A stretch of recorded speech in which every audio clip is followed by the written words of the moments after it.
playing Cyberpunk 2077 because I really don't feel like I'm up to playing such a high-paced game currently today with how much work that I put into in real life.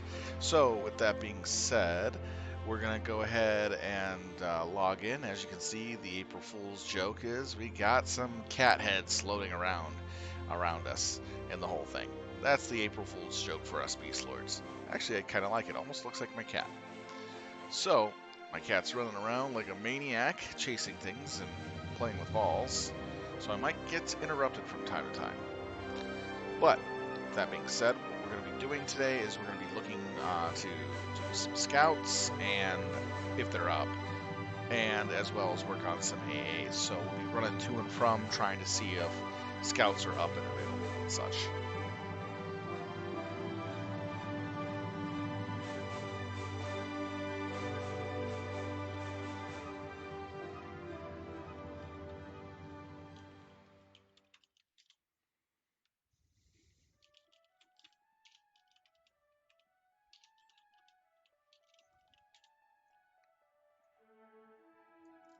Alright, so what we'll need to do is get some running boots on and pretty much take it and see where we can go.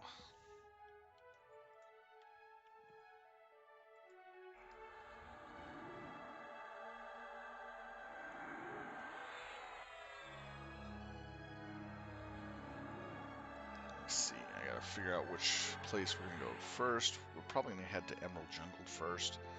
That's where the first one is. See if it's there. So, Emerald Jungle it is.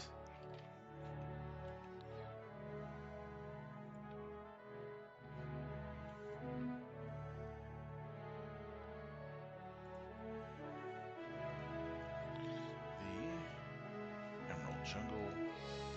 Set and activate. Oh.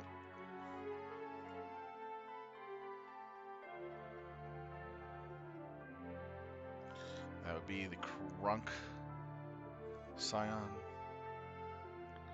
It'll be over this way.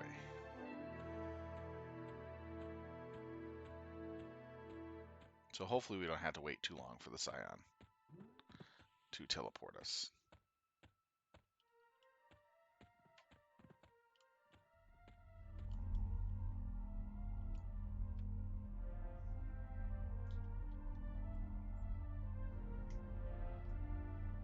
Oh, 15 minutes? Dang. We just missed it.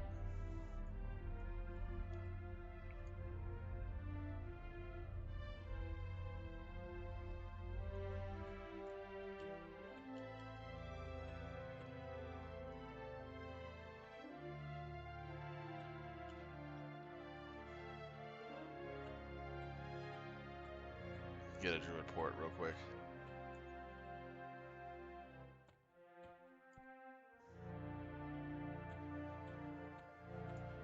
Dang. Quickly it moves.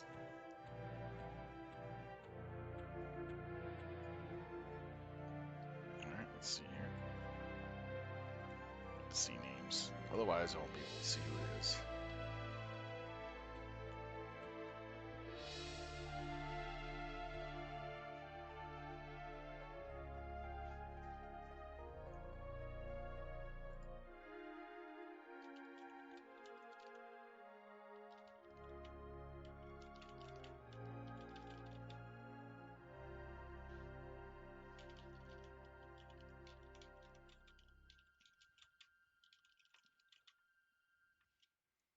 Hey Lucas, how's it going?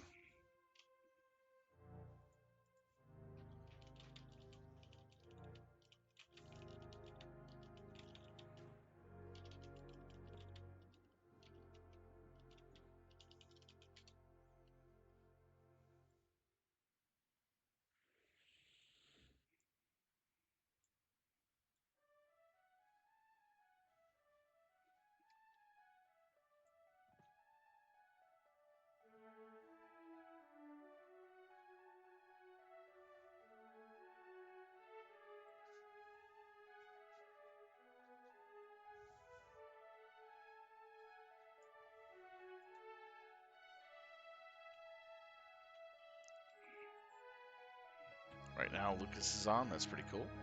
Just seeing what's going on with him real quick.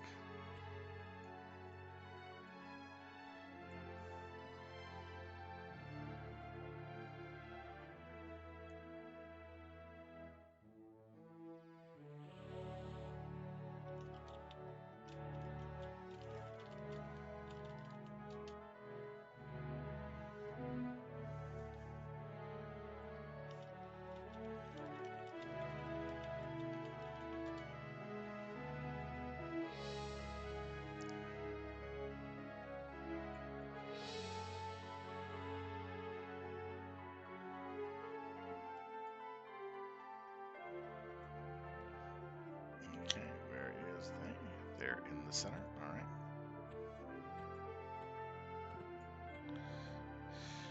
Oh man, am I tired.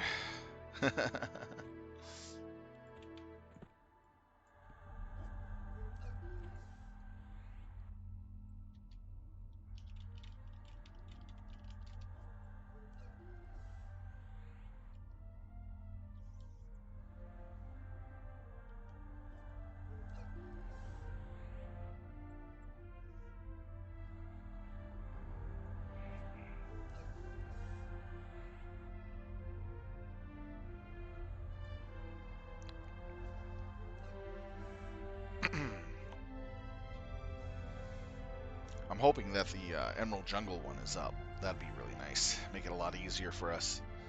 It'd be kind of funny if every single one was up. We just did one right after the other. Bam, bam, bam. That'd be nice. But we may not get any. But it's good to look, at least. Yeah, I doubt it's up too. We can only hope.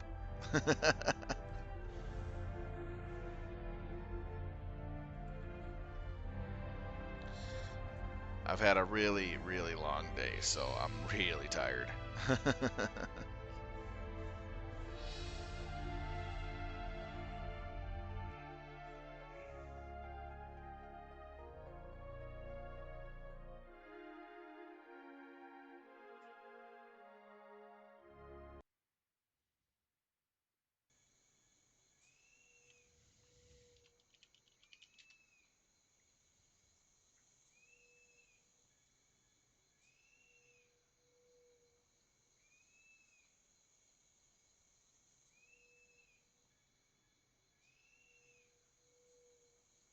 Oh, wow. That's a long time.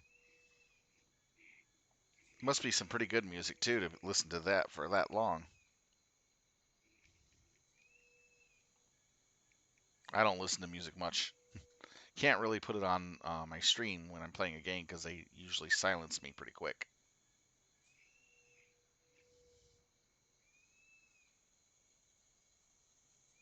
Oh, wow.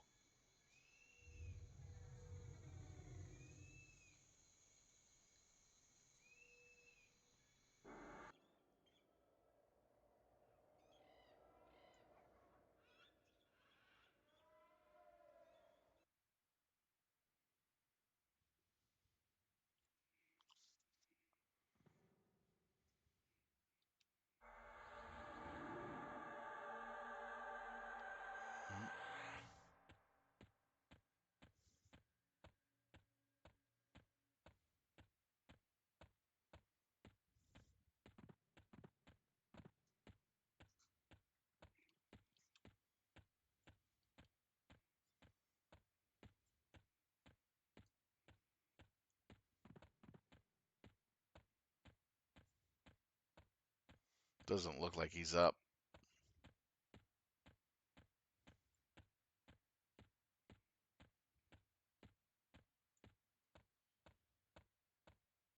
Yeah, I kind of figured as much. Oh, well. Sure.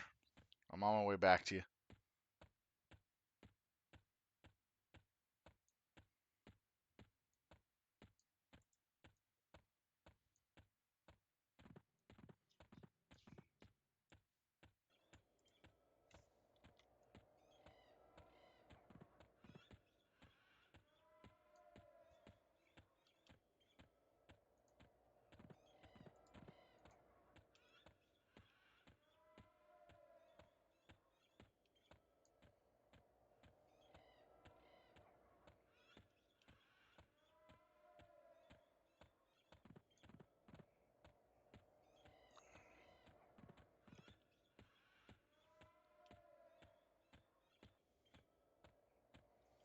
EJ one's easy to get to.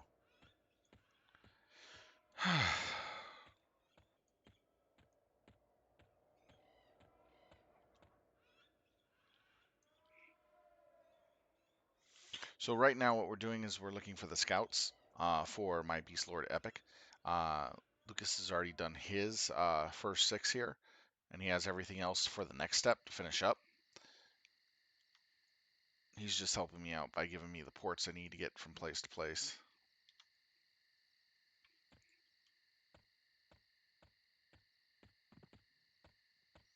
And the fighting too, which is great help.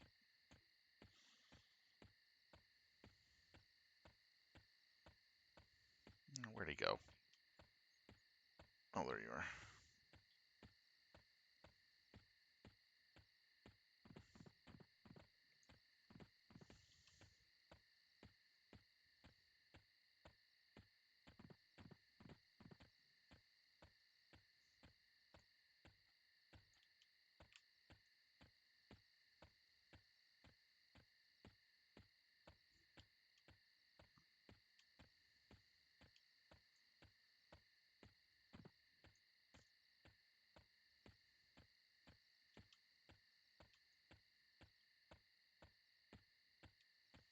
Yeah, the epic slow on the Beastlord is claws, or is better than our Shaw's advantage, believe it or not.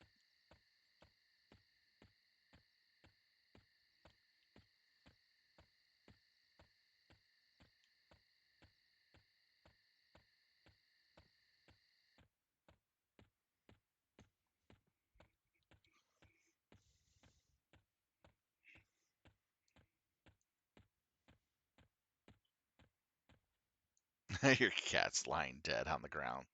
I love it when we zone, the cats just fall over dead.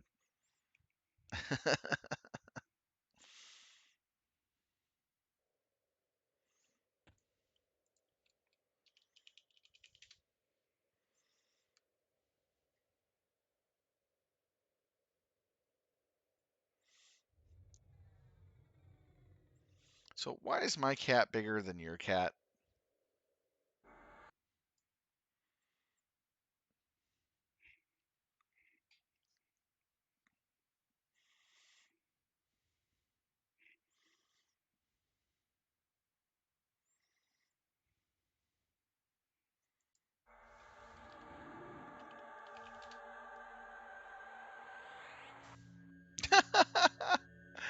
Oh, that is hilarious.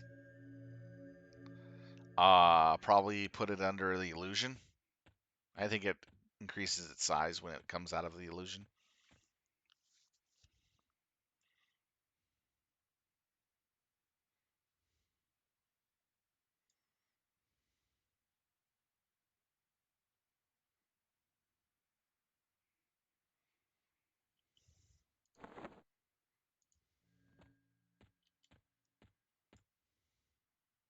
Oops. I was stupid. I'll invis myself. Hold on.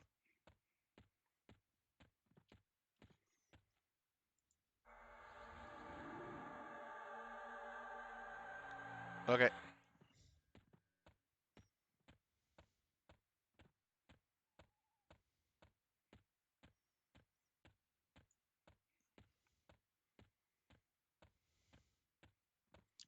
Brain fried, will travel. That's how I feel today.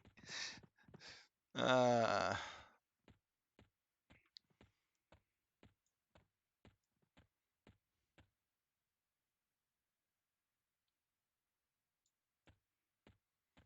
oh, it's okay. I mean, I only had 2 hours of sleep during midday, and then I had to work from 5:30 to 10 in the morning, then 12 to pretty much 15 minutes ago,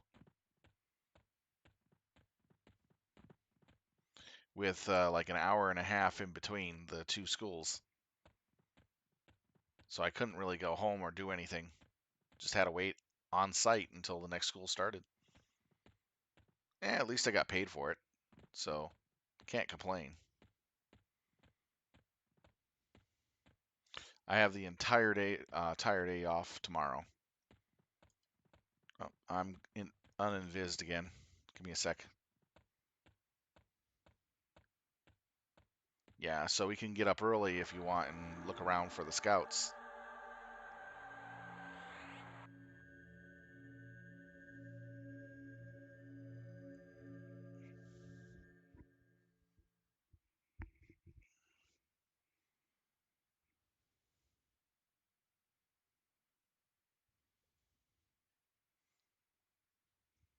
All right, I'm good.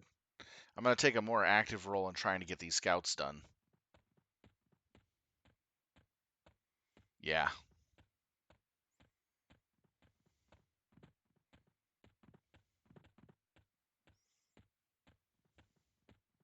you'll love the epics. The slow that you get off them, that procs, is pretty sweet.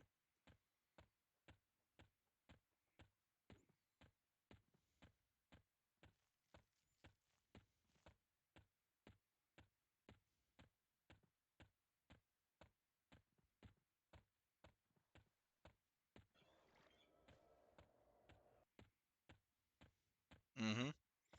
And 60 damage over time for the spell per tick. It's a slow and damage dealer.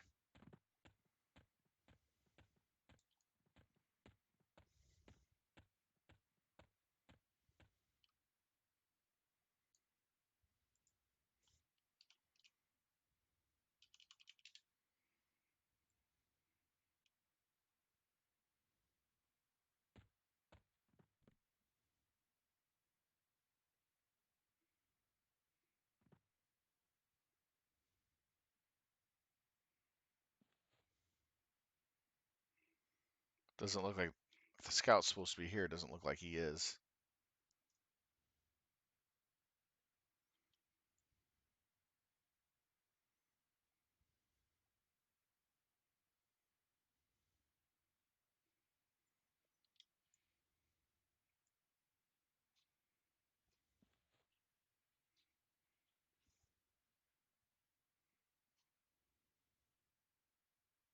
Where to next?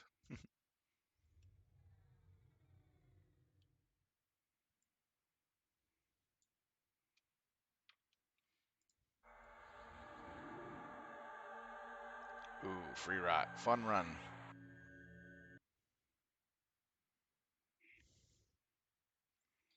The Roddy to Hottie zone.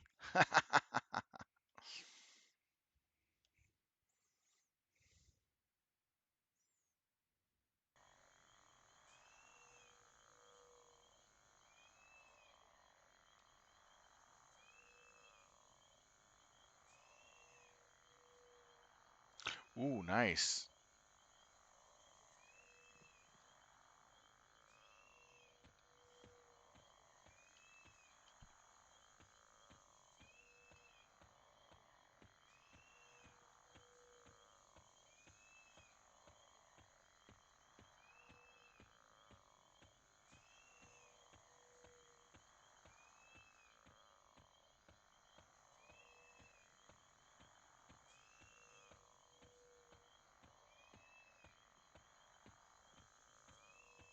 Nice. So, will we get others, or can we take this with us?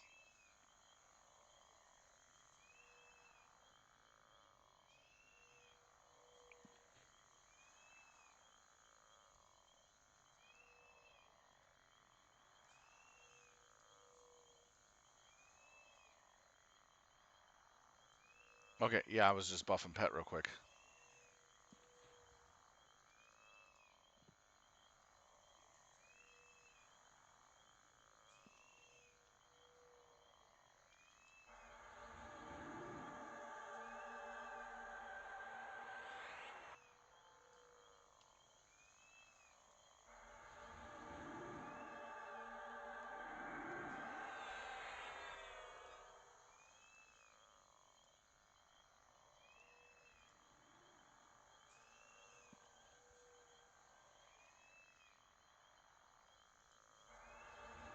All right, let's see.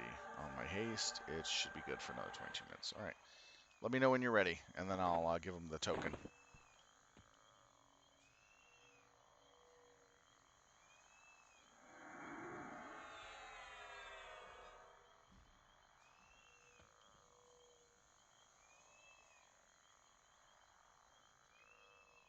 You ready? Okay, here we go.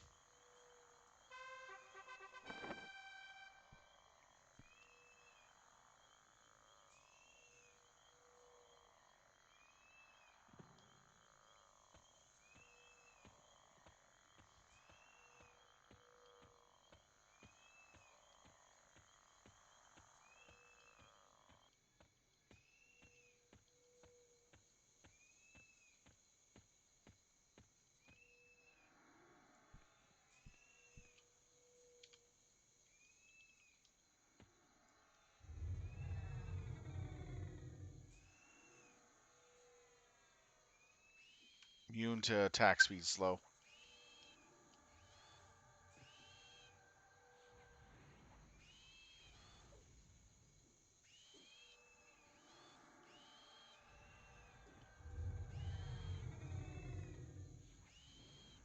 Disease works on it.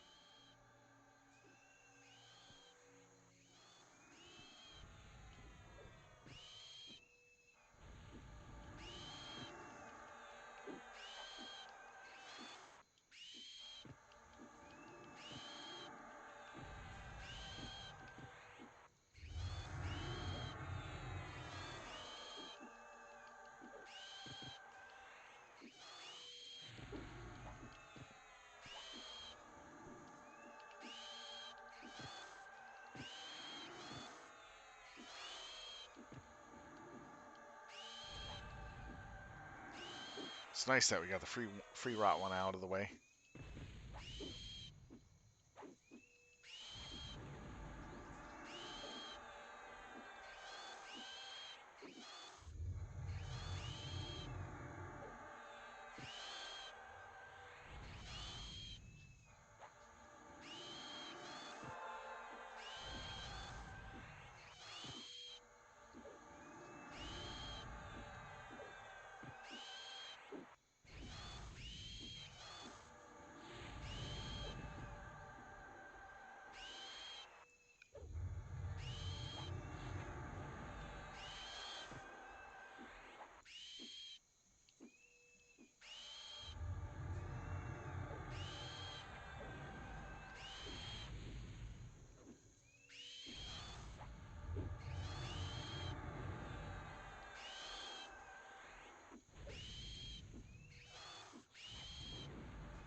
Thank you.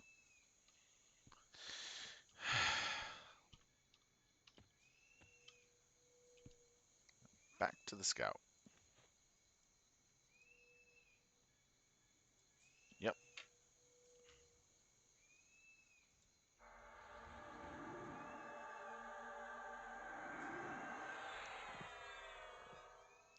Where was the scout at?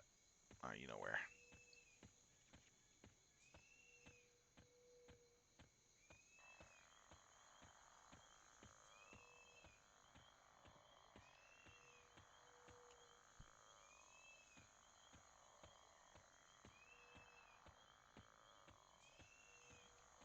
Thank you.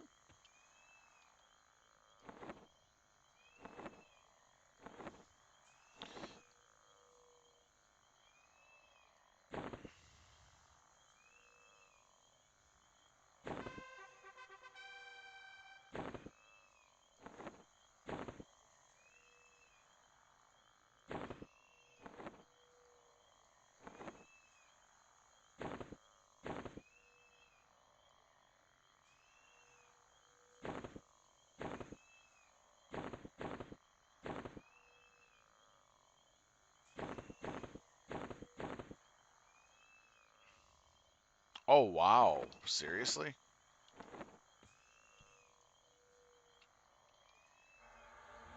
Yeah, it stripped me of my soul, but that was about it.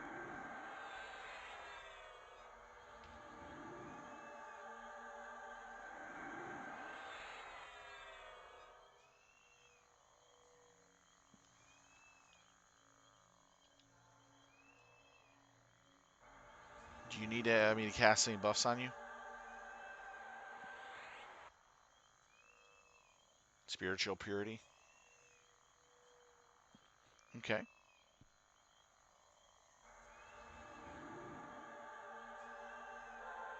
Whichever path you want to go, let's do it.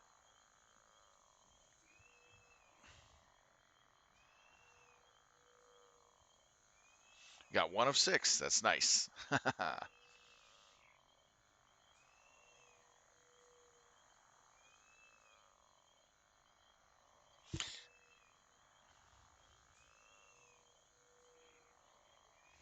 Yeah, that one kind of disappears on you quite often if you're not paying attention.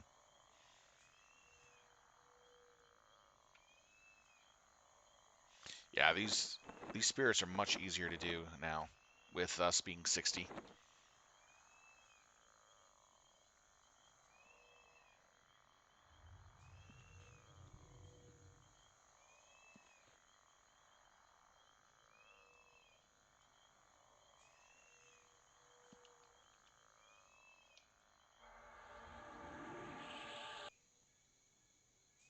Tuxala Forest.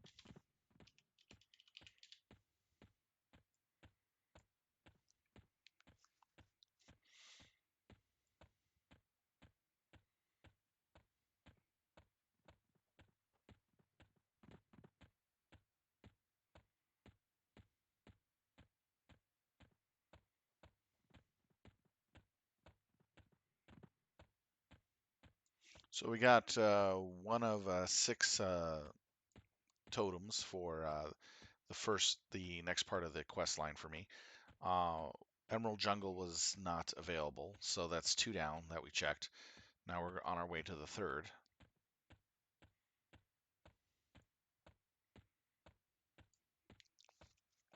Hopefully that'll be up as well. We're hoping that we can at least get 3 tonight, if possible. If we could get like 5 out of 6 tonight, that'd be nice. But you never know. Oh, the scout wasn't there? Okay.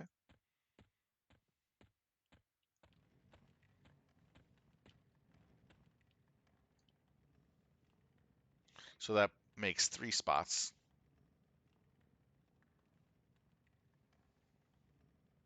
3 spots down. 1 of the 3 collected.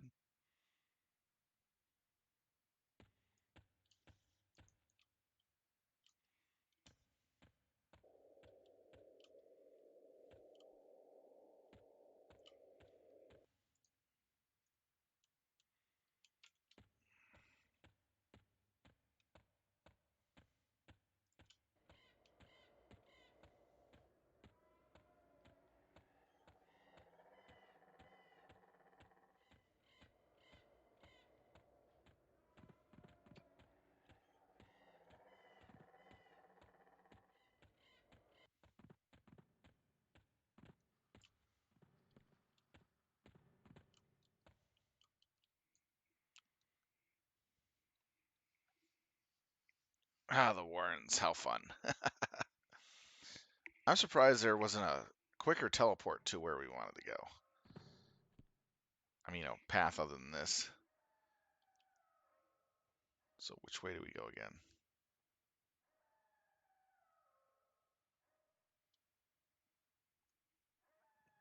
Oh, it's okay. It's fine. Buffs are buffs.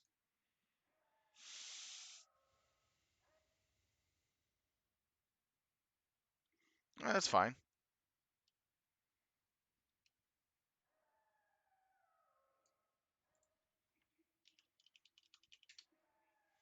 As long as we get it out of the way, that's the important thing.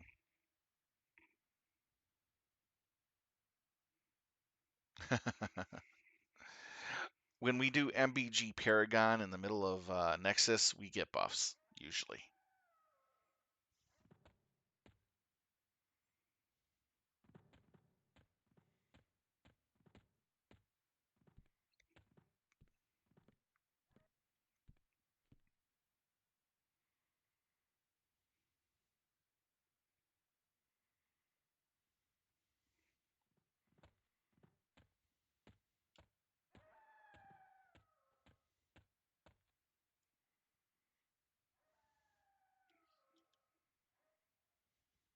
think we're going the wrong way.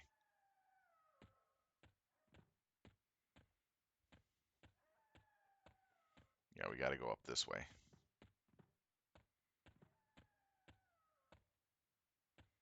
Yep, there you go. This is the right path.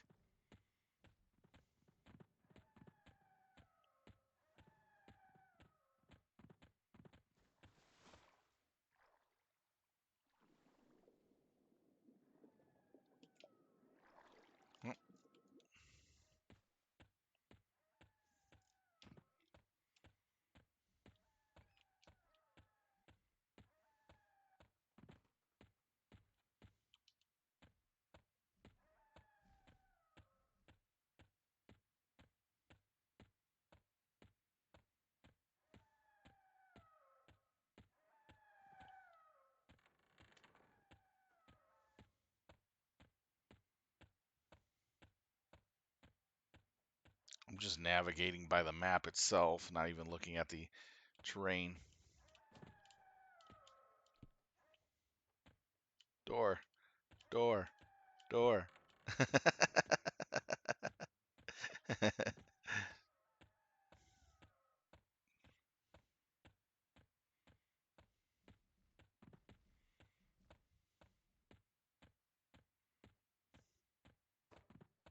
The cave Beastlord.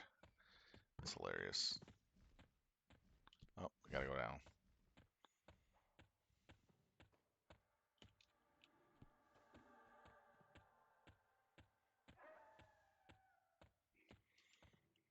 There we go. That was fun.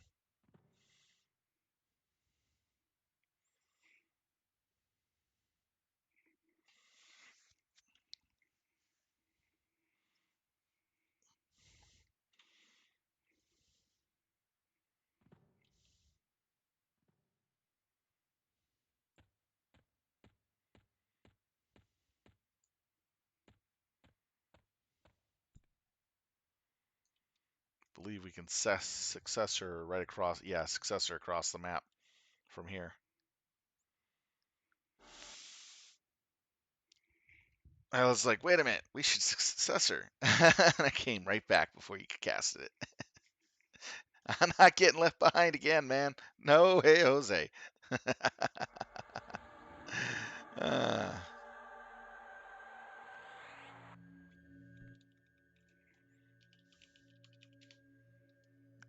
I know, I left myself behind.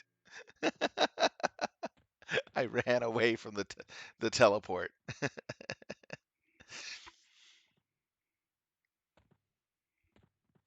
That's why I kind of laugh at what I did. It was just I didn't realize what I was did at the time. I went, oh, here come three mobs. Here, hey guys, here I come. What? Where did everybody go? Oh crap.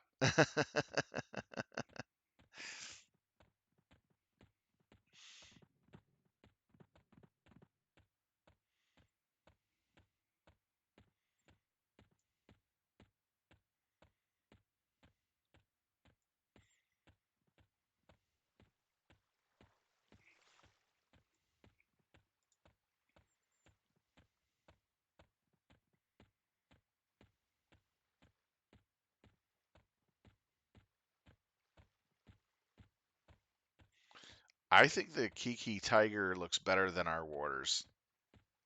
Or is it the same animation as our warders? It's a good question.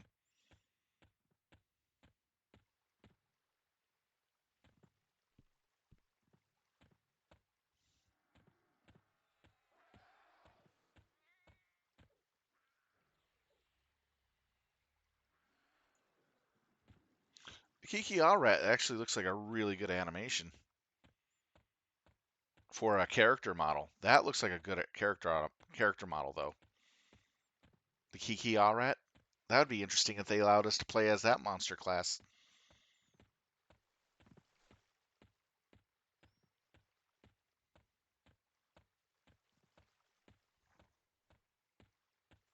Running around the size of gnomes, looking like little rats, cat rats.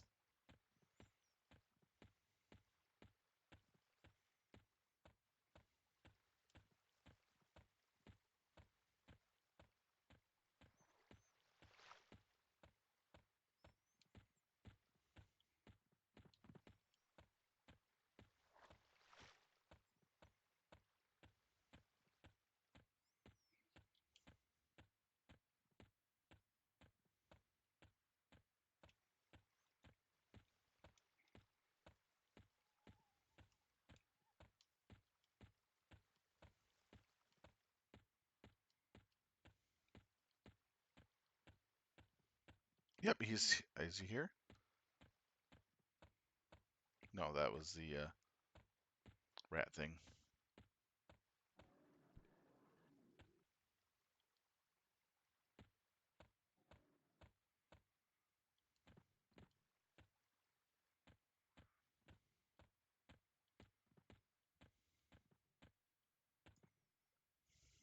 Nope, he's not here.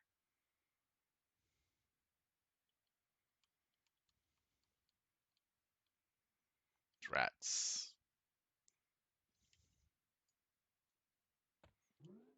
Okay.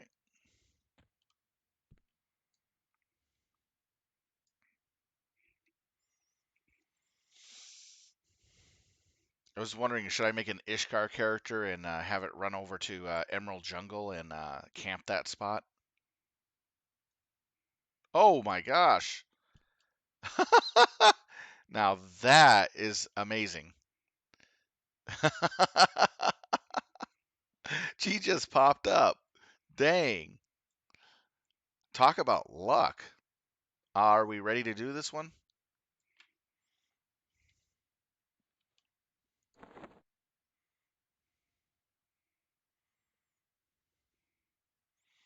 All right. Here we go.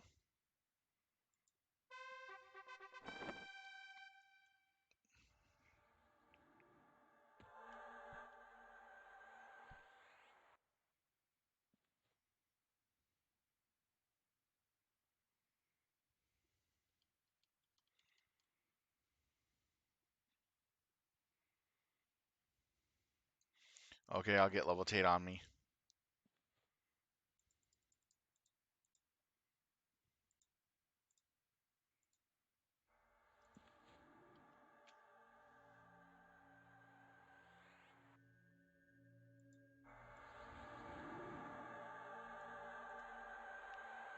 I'll get it on you here.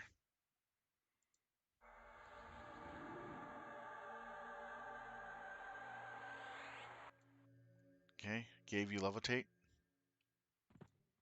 And did Moss get levitate? And Moss has levitate. All right, you're good. All right.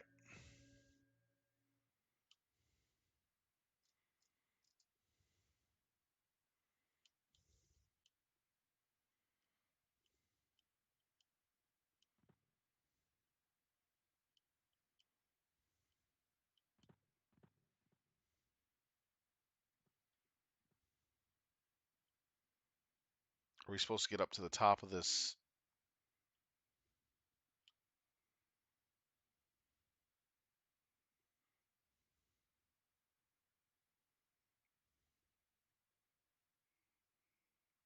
Man, I lost you. I see where you are.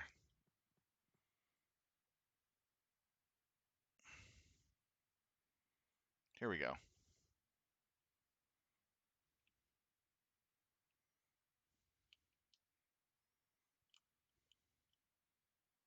Found a way up to the top.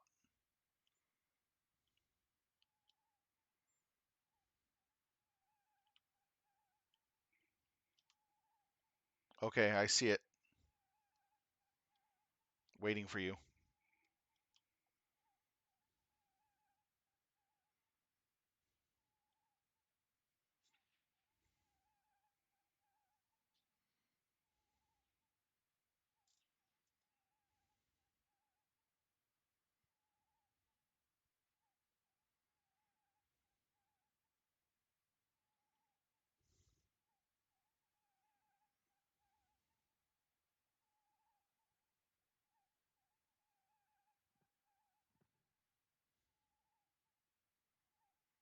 All right.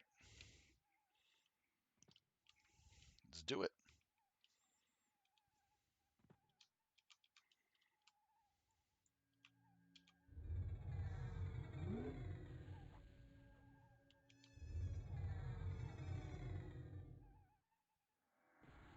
Immune to speed reduction.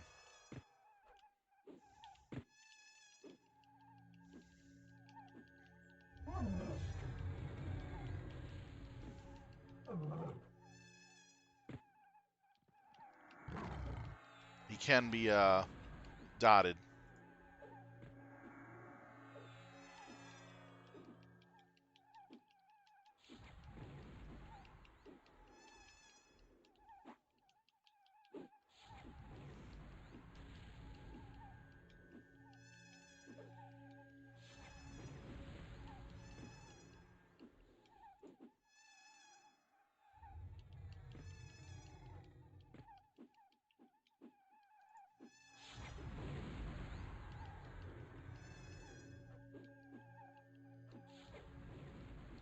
Your water, Lucas.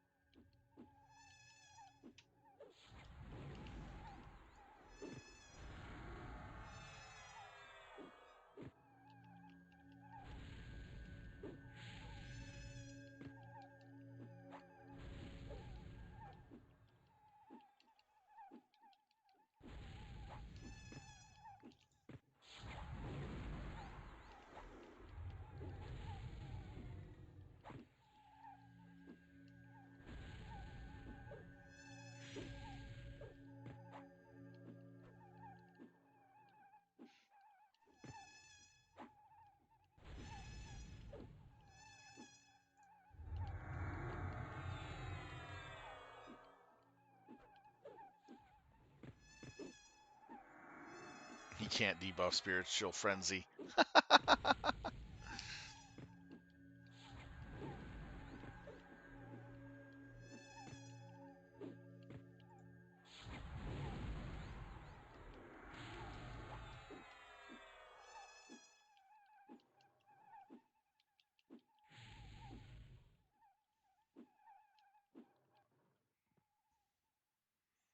All right. There we go. Now, do you need Here you go.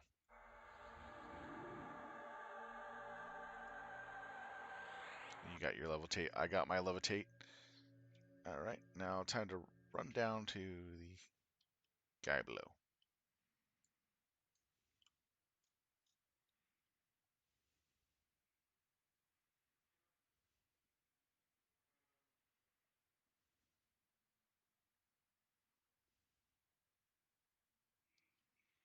I believe he was over this way.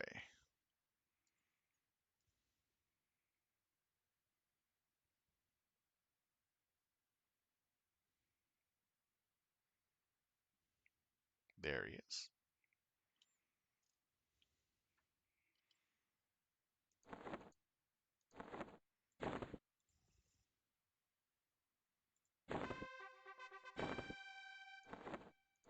All right. That's 2 down.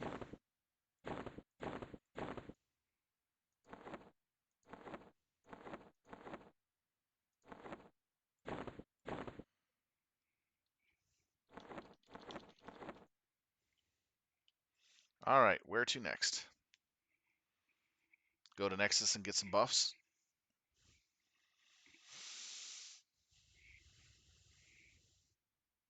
To the wolf. Oh, we're going to need buffs for that, though.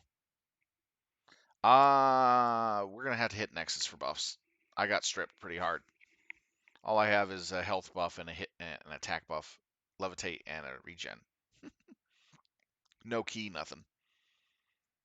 So I'll do an MPG Paragon.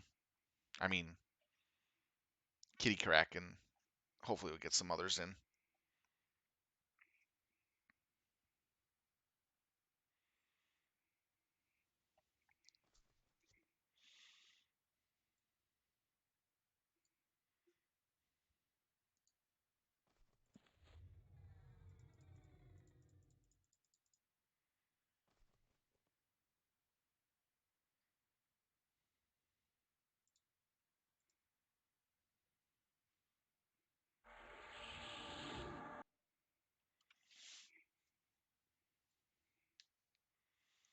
So out of 4 waters we checked, we collected 2 so far. Now we got 2 more to check. We got the wolf and which one is the last one? The bear to check.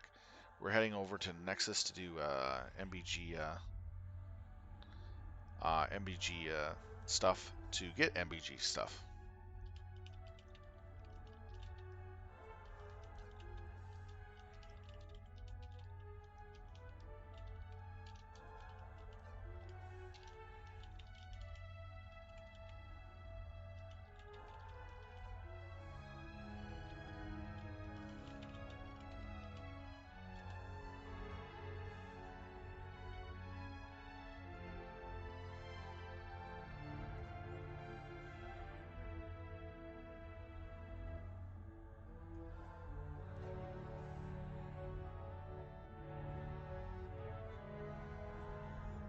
I like calling it kitty crack.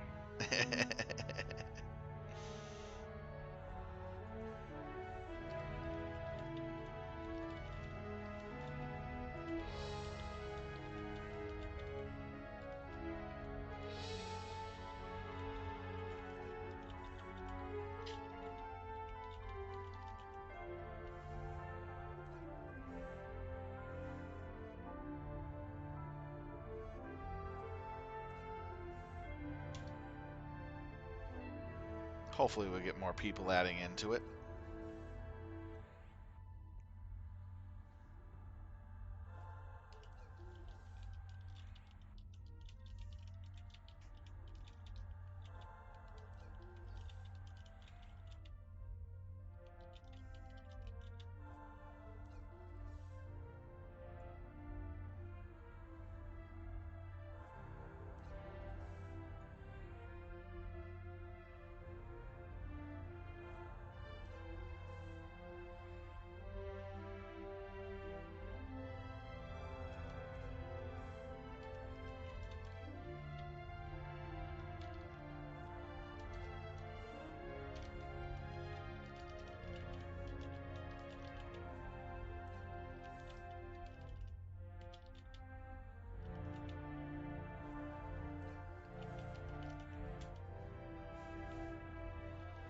Put that out as my first.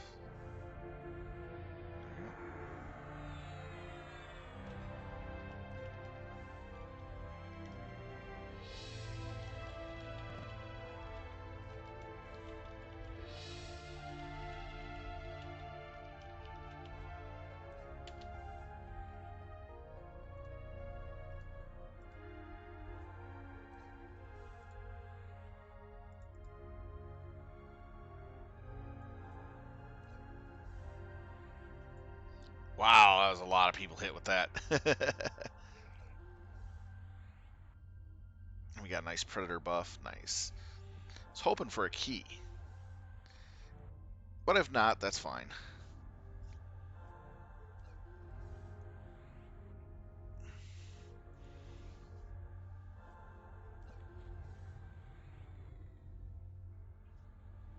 Let's see, you get Spirit of Wolf. Spiritual Strength. I think the Predator kills off Spiritual Strength.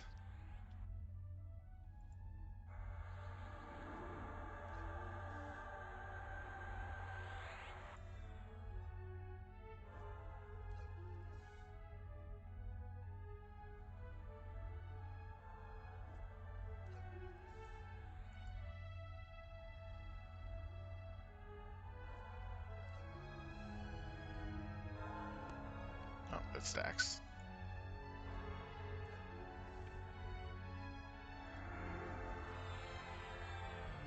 Let's see, we'll have to get the Shah's Advantage. And the other spell up and going.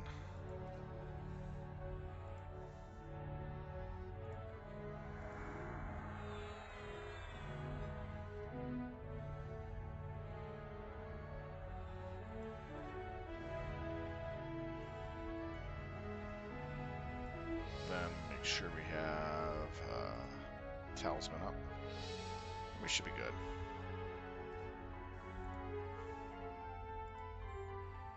I'll slam down a couple pots. We can get going.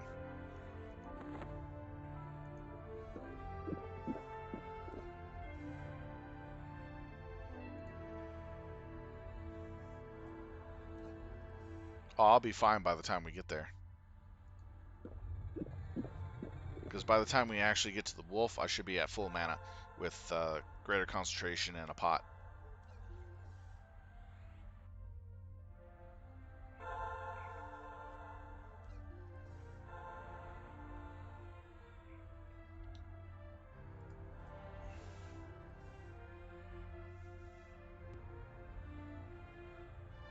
Okay, we're good to go.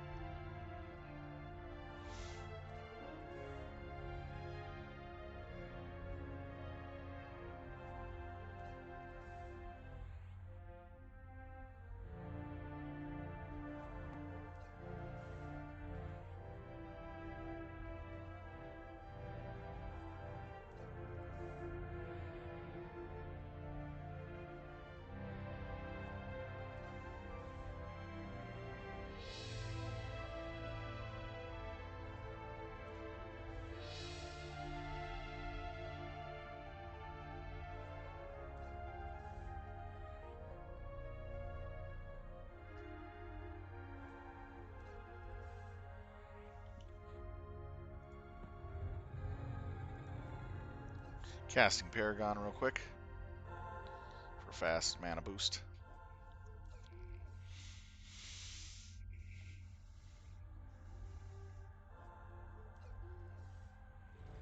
Man, my Paragon almost lasts a full minute. Dang. Wait a minute. Oh, that is just rude. You can cast Paragon in Nexus, and you have unlimited Paragon regen without its timer clicking down. That is broke. I'm super mana regenerating. Dang.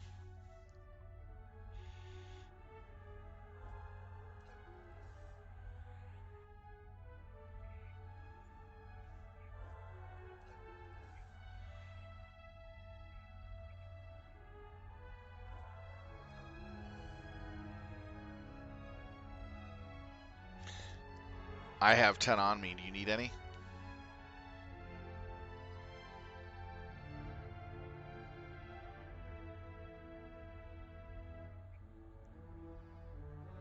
Oh, okay.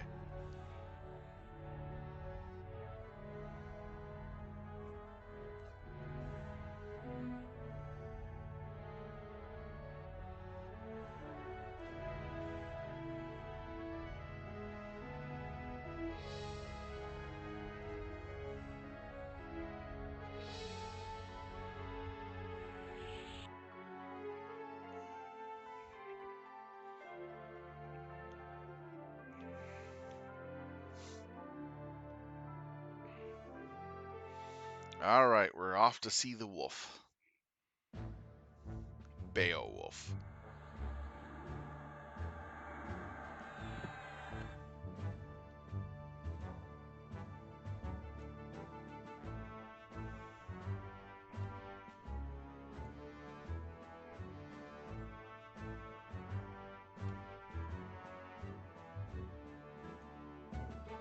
They should have named this wolf spirit Beowulf.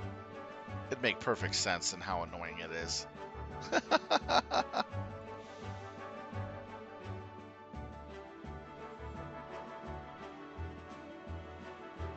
Oh, look at it this way. If I get my claws up to where you're ready to do your last two four spirits, the one that splits up into multiple versions of himself, if we're on the same part of that quest line, we both would have Bane weapons against him. Meaning killing him would go a lot faster when we get the groups together for that.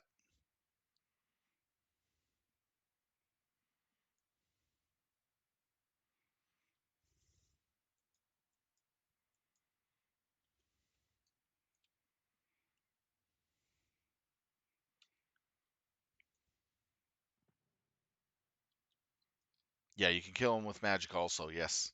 So dots and spells will work on him. Like with any other Bane creature.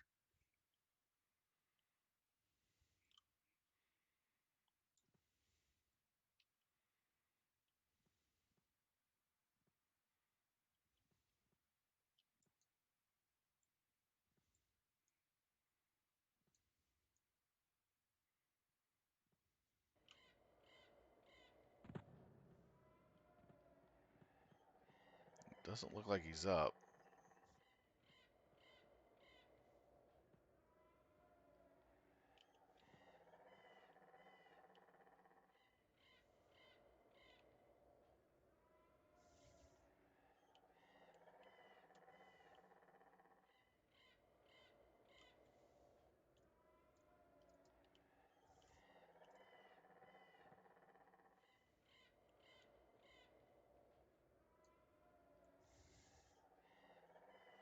Well, that's a shame. I was hoping that he would be up.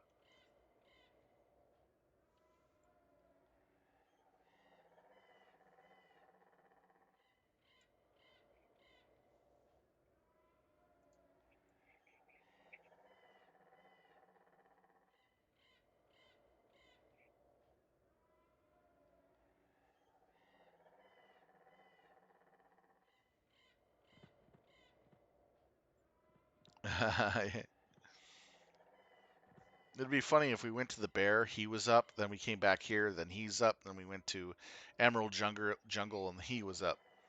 Yep, we're getting beastie and rady again.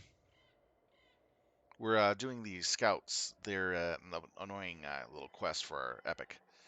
We got to catch them when they spawn or when they're up.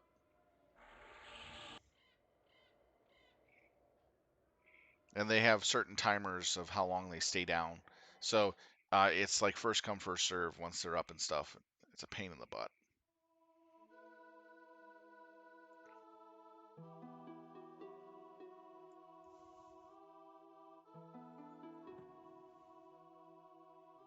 Please kill the bears. Tunari would love you greatly.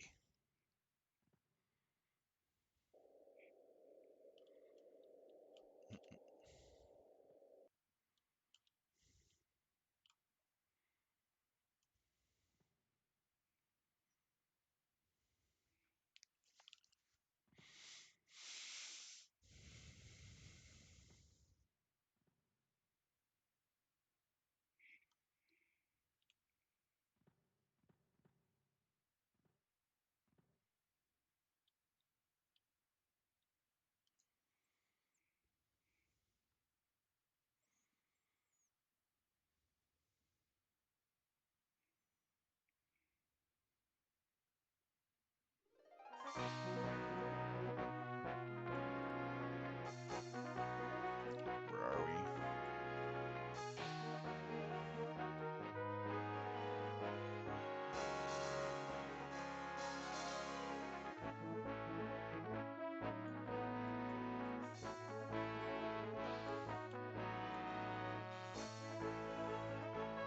Are we in Kunos?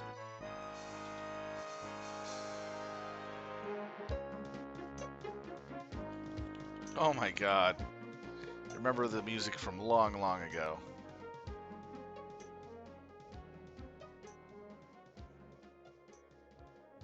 And plus, I recognized guard armor.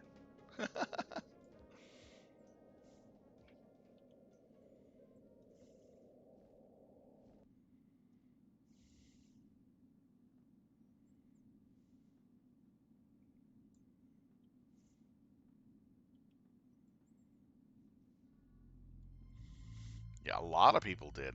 Kunos was actually a pretty good area to start.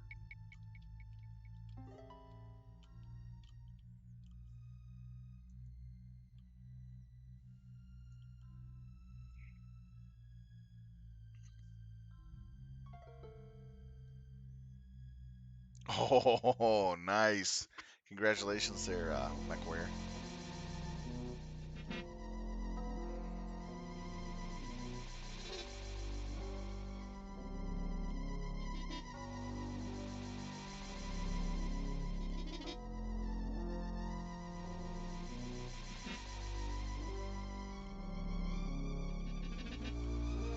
Hey, look, Ma, a half-naked barbarian.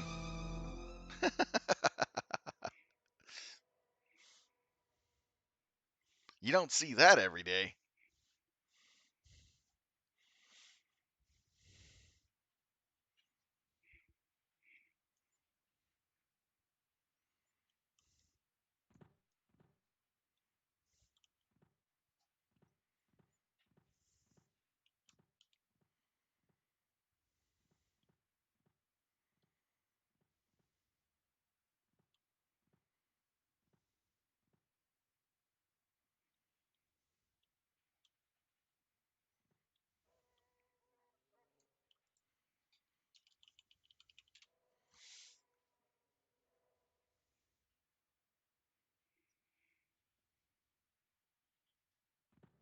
Oh, jeez.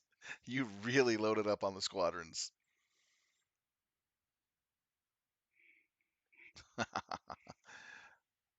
Dang. Did he have a chance at killing your squadrons?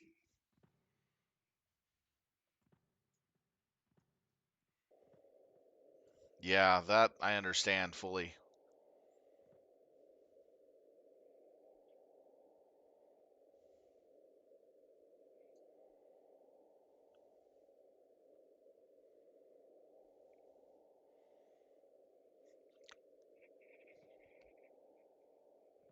So I was thinking maybe I should make a couple level ones and plant them near the areas in which we're going to be camping the orders.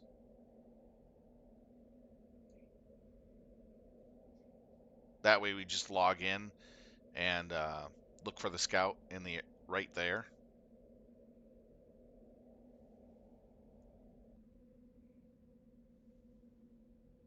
Would that be a lot easier?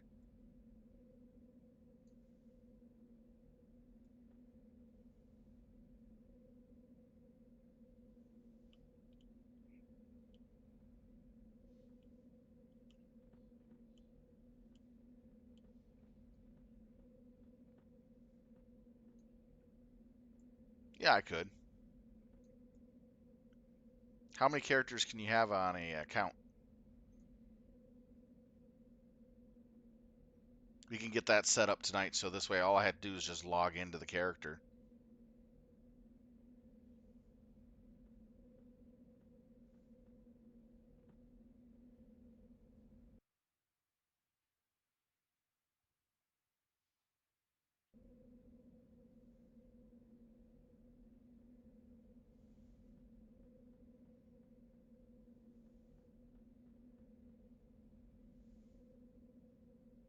What level are the mobs in that zone?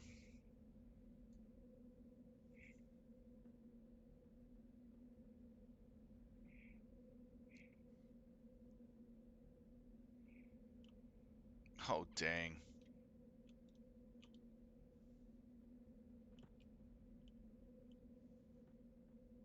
Oh, yeah, they'll kill a level 1. Yeah, I know that.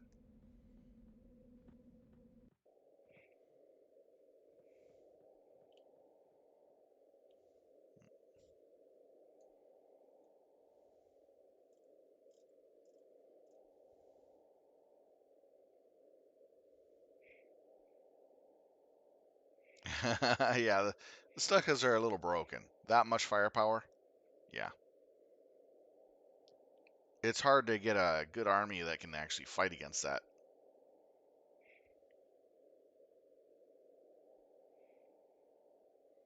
Well, he's more of a ground pounding units.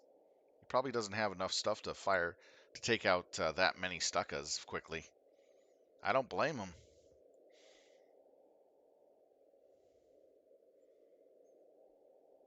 And without Skyfire vehicles or models that can do that, then it's a pain in the butt.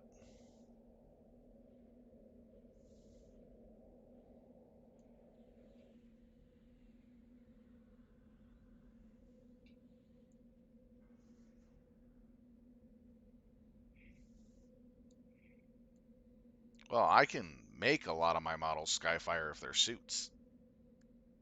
That's the only way I can get Skyfire. Oh, except for our multiple missile launcher unit, Skyray, which has it already.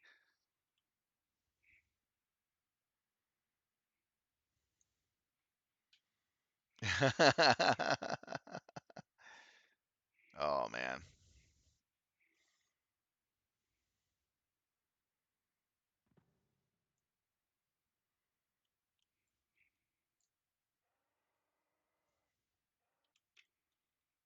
he's not up. He'd be right here.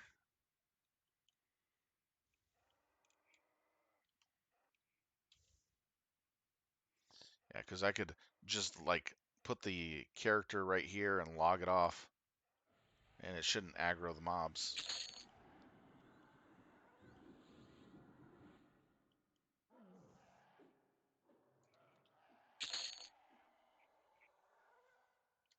So you want me to make a level 1 character?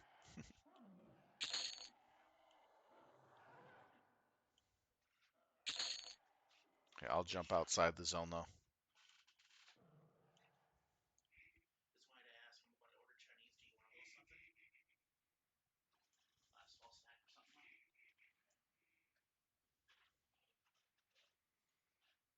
All right.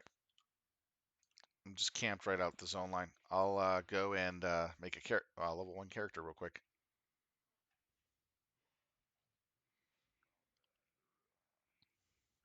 Okay.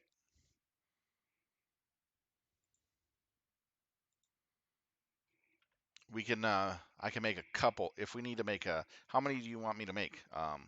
Depends on where they're gonna go, which race we need to use them for.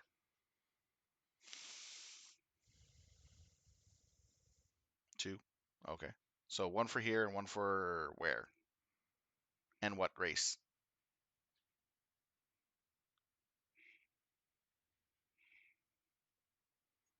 1 for Swamp for No Hope. So I'll need an Ishkar for that one. I'll name the first one Bear and the other one Gator.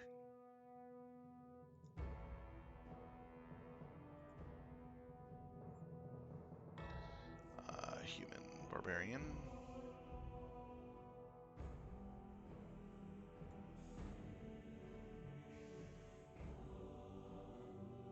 Make this one male.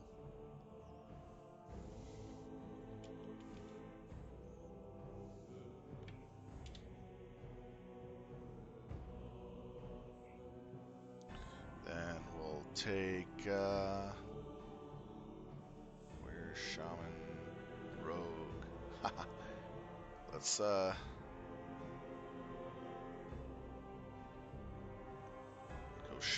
have him as Shaman.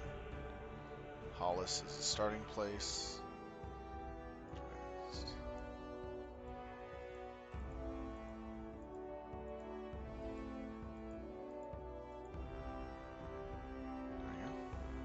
Oh.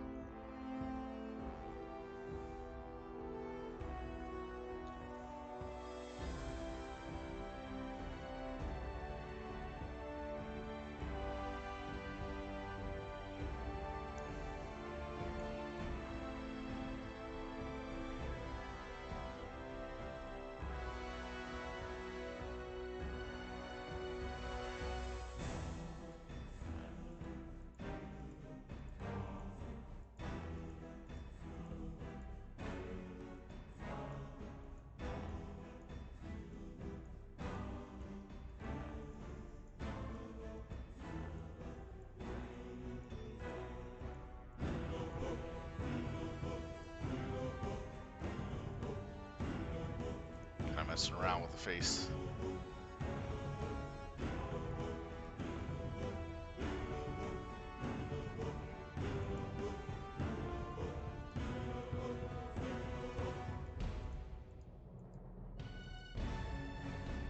I kind of get the Braveheart look face. Fun ones here.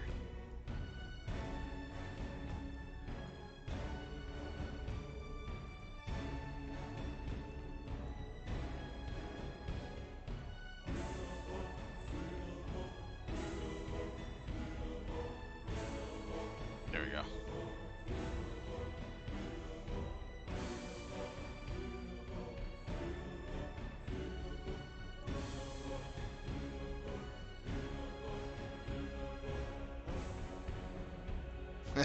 Not Bear Humper.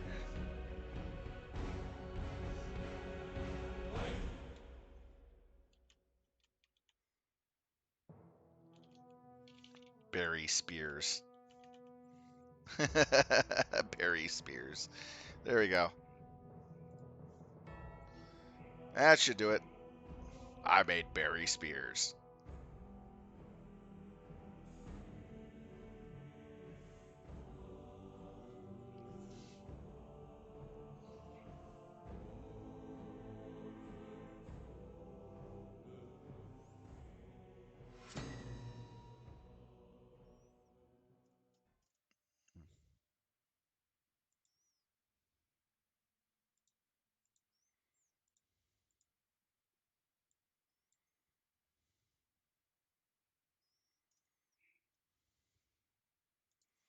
Oh God, this is terrible. I do not want to spend time trying to fix this.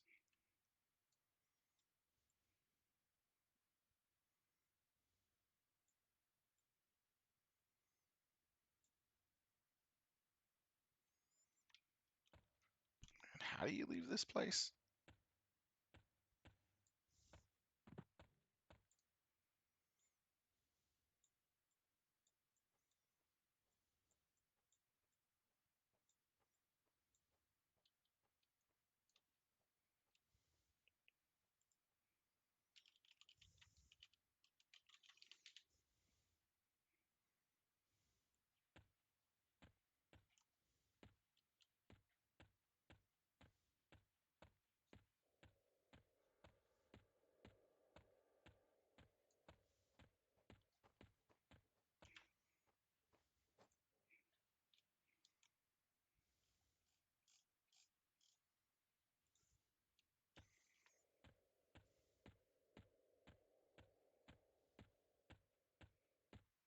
So what we're doing is we're making an alt character temporarily just to camp one of the warders, so I don't have to teleport all the time and run over there.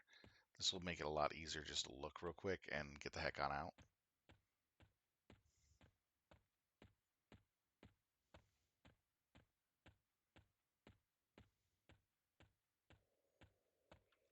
And I've never been here before. It's kind of why I was like, where the heck is the exit? Well, technically, I was only here once, and that was to get spells when I on my Beastlord back in the day. But it was didn't really stay for long or bother to memorize the area.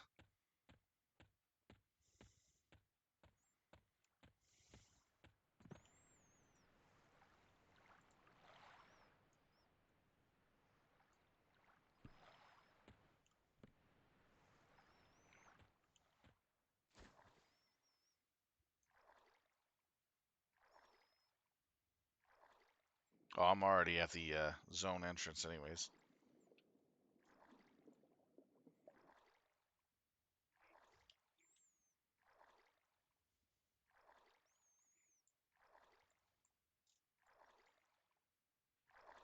Oh, and then it goes. Nice.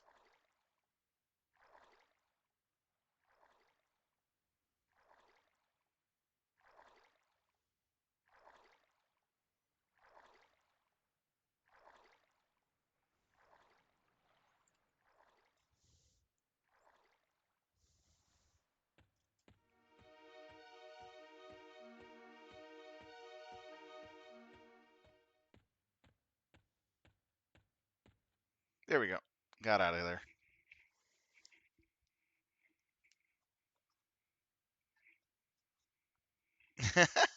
Not at all. I would have to literally build an army to specifically take out what you got.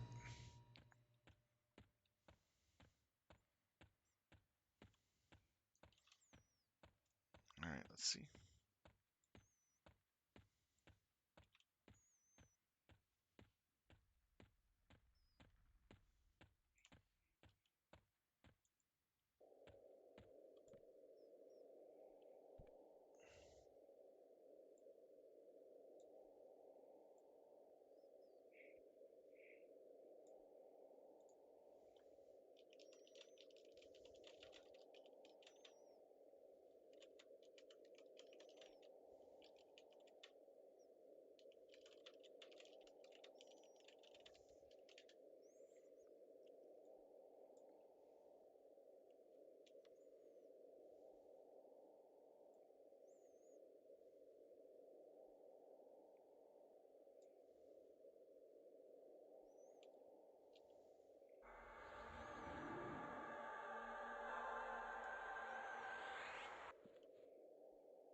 All right. Now the question is, do I stay where I am, or probably a good idea since I'm a level 1 character.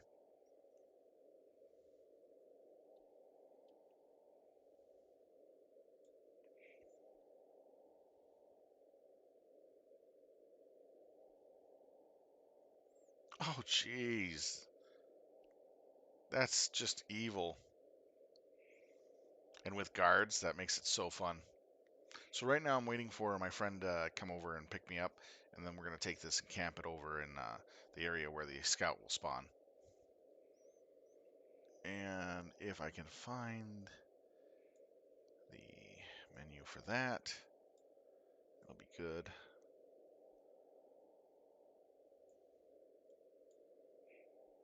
Oh, there it is.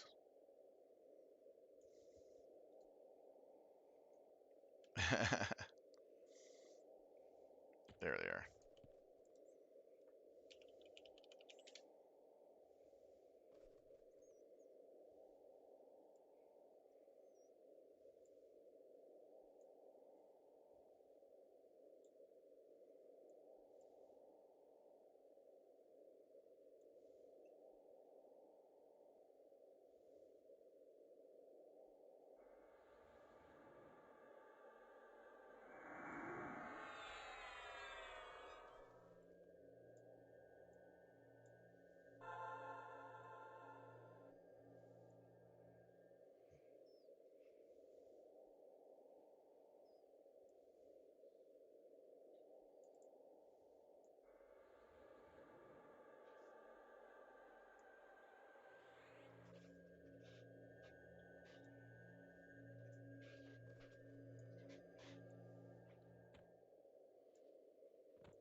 I didn't get invised.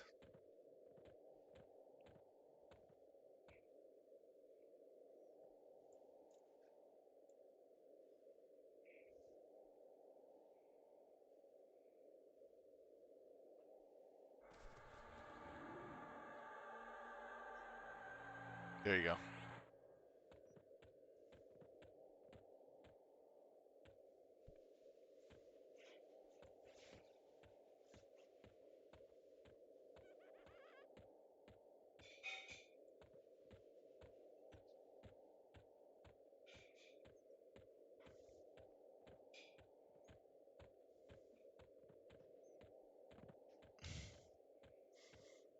Thank you, Wilmec. Yes, you are, because if you run that many, I don't think anybody will want to play you ever again. I mean, you running what you currently have is a bit overkill. I think you need a. I'll just say this much. Even just 2 groups of Stuckas, that's still quite a lot of firepower. And not a lot of people have the ability to handle that easily.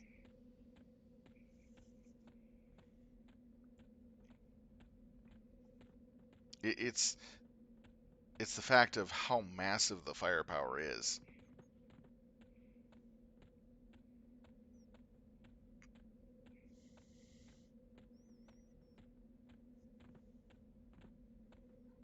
You just might have to make an army list without the Stuckas. Give people a chance to fight you.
Oh, he took out the giants. Nice.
There we go.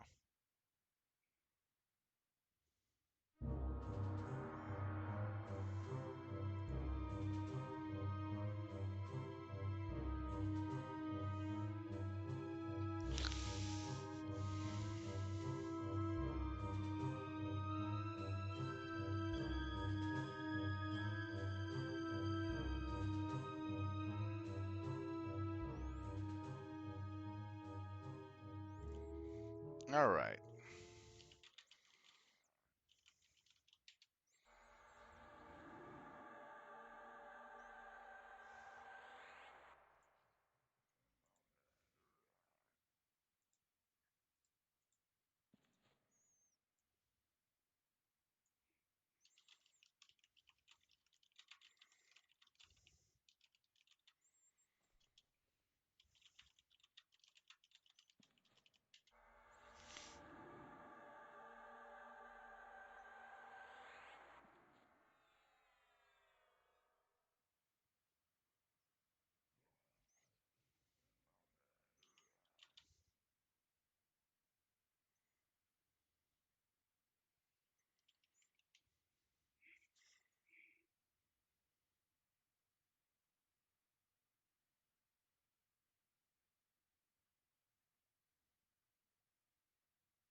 Saved us about about a minute or two. Nice. All right, so there we go. Checking right now.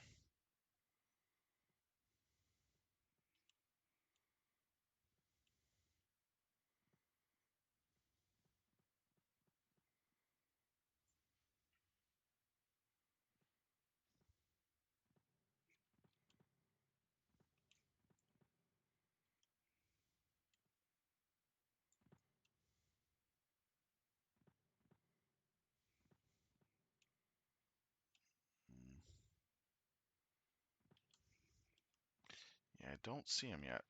Nope.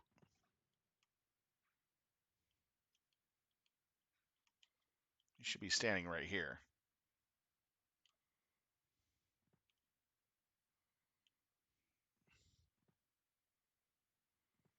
All right.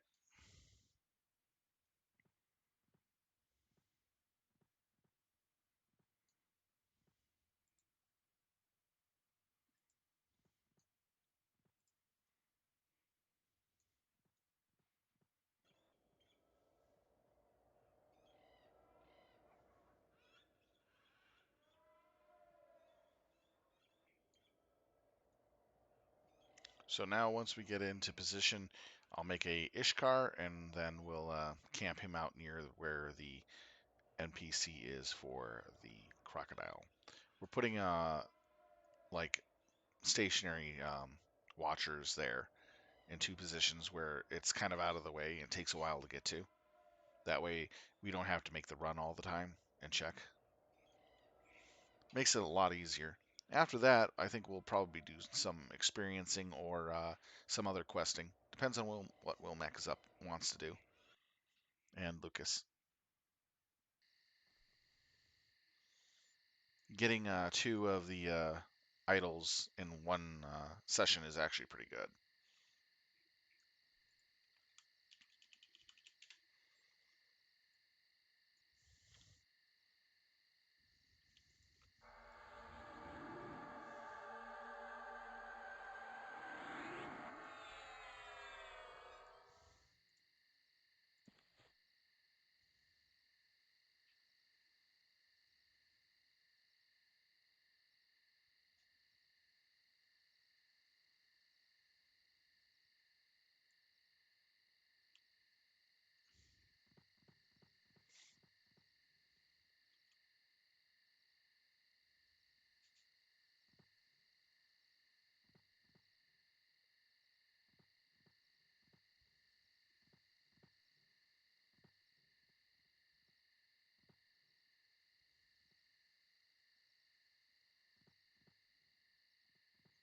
Oh yeah, Calibus.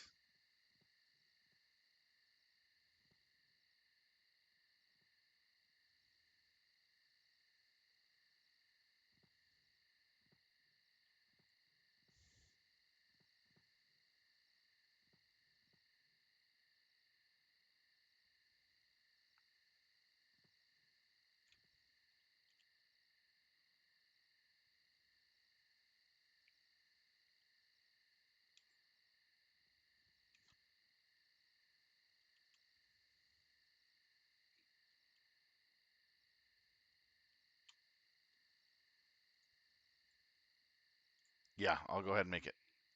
Be right back.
Little Gator.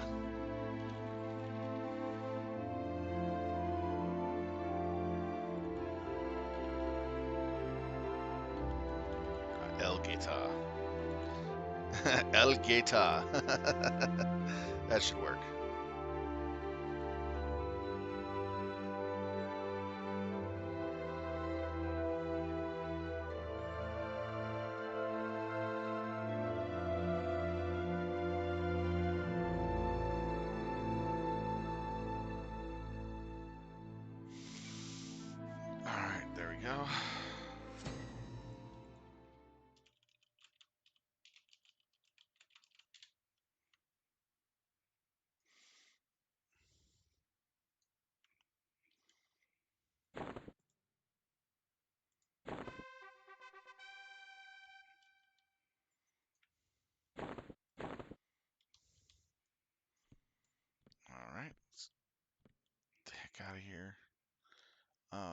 Warsick Woods. Not like ill omen.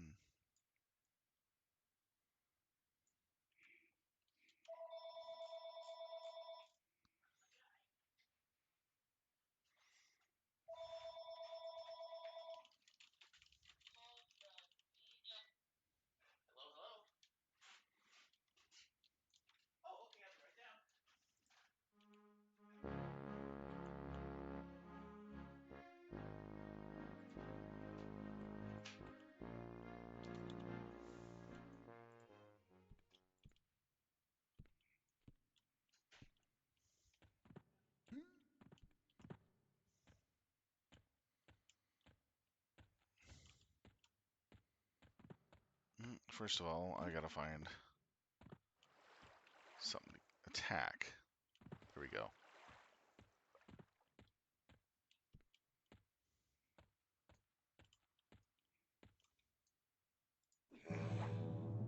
There we go.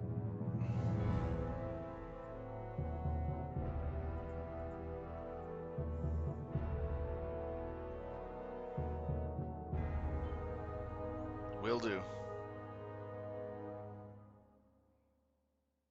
That was fun. I died. Okay, let's see.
There we go. It's really weird. This Necromancer actually can outpace Lucas.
Ooh, nice. Good luck on that.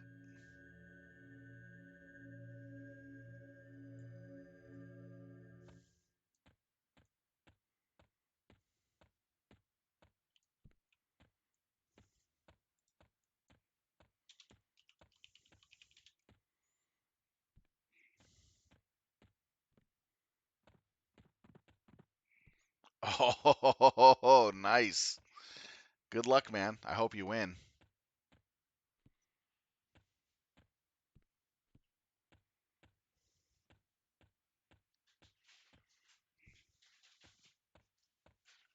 Oh, wow. That's impressive.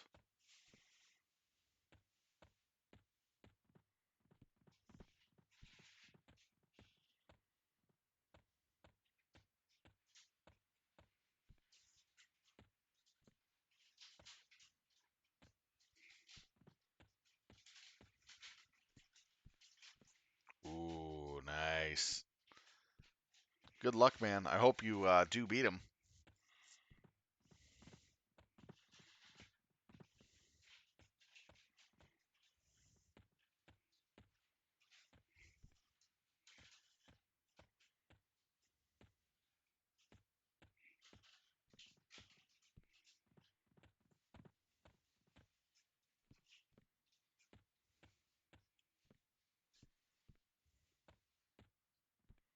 So right now we're getting this character put into place.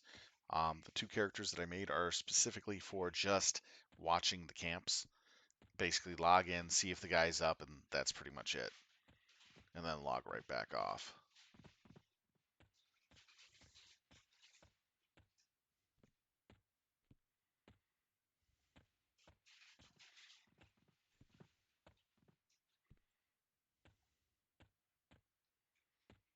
Interesting. So they're probably expecting it to spawn soon.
All right, now we got the two characters put in place so that we can actually check on this every now and then. It'll make it a lot easier for us to do this versus having to gate and run every single time.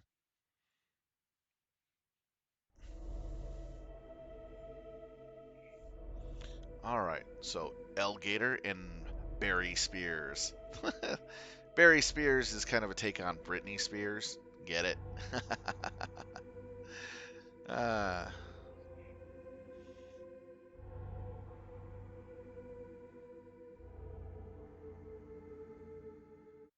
oh man. Ooh. Looks like you got to step up and kick some towel.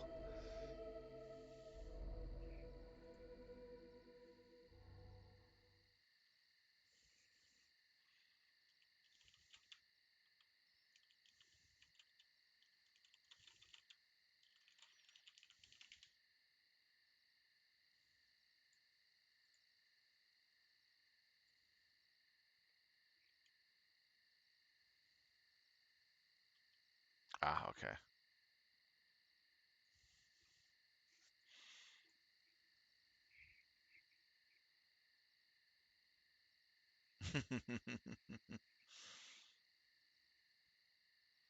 If he is really that good of a player, he probably has scoped out your army in advance by listening to what other people have said that you have in your list.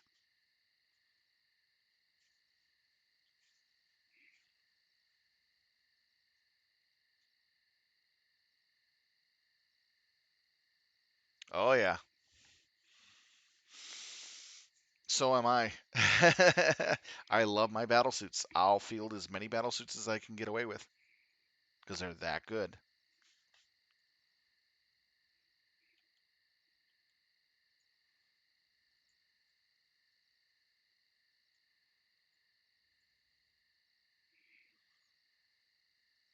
Hmm. I don't know anything about him, but I do know a lot about you. I'd put my money on you. But there's also a reasonable chance that he actually might be good enough to counter you as well. So be careful.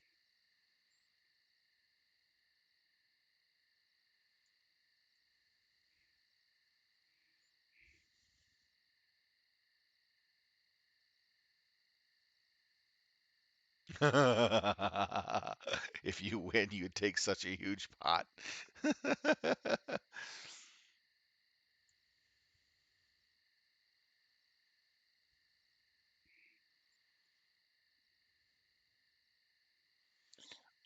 Here's a little tip. Your Stuckas are really great for massed fire, for single point damage. He can't, um, how do you put it, displace the damage from that onto drones easily, which is really good for you. But if you have multi-damage weapons and he has drones near those suits, he'll throw them on the drones very quickly. So if you want to kill off the drones really quickly or some suits, throw in single target damage as hard as possible to force him to take it on suits or on drones. If he takes a wound on a single suit, his suit has to continue taking the damage until it's destroyed before he can do drones again, because he's a multi-wound creature. Once a multi-wound creature gets damaged, he has to take it all the time unless he passes it on to a drone.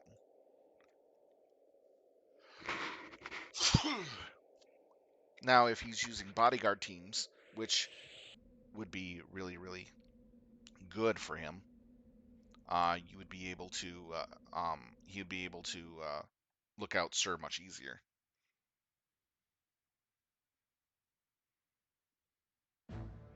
Nice.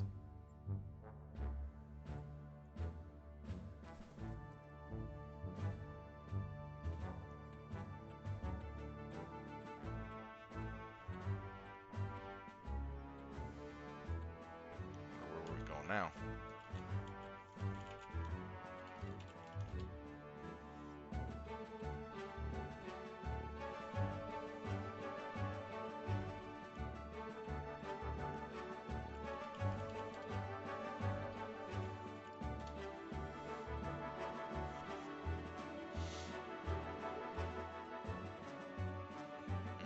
Nice.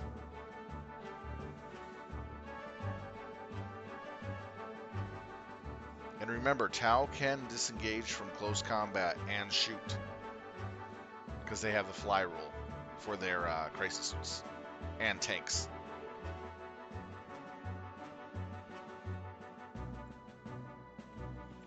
Well, build your list and do your best.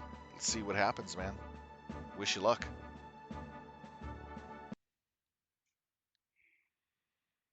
They let you use a battleship?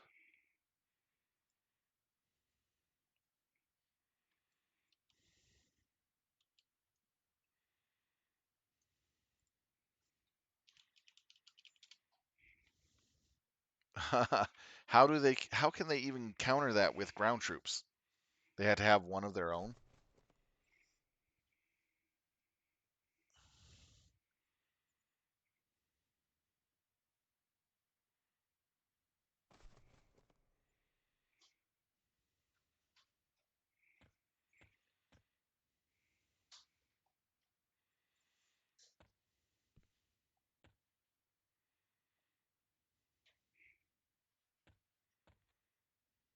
Ah, well, good luck.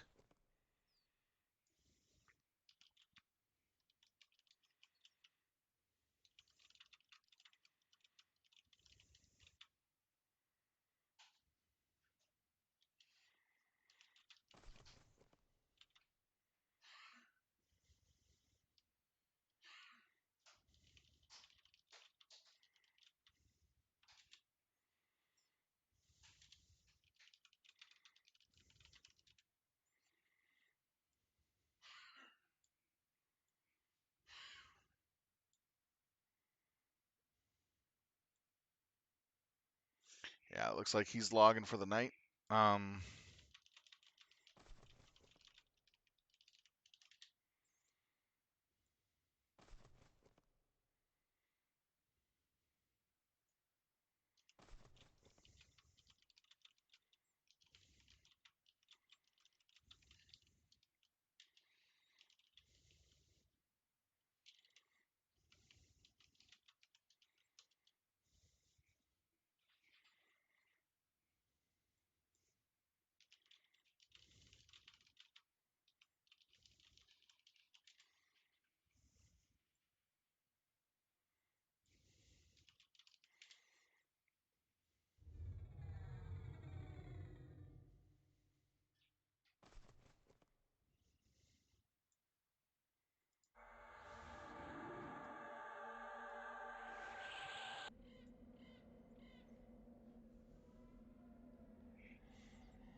wow, serious. Man, I'd love to try that guy out at 2,000 points, see how good he is.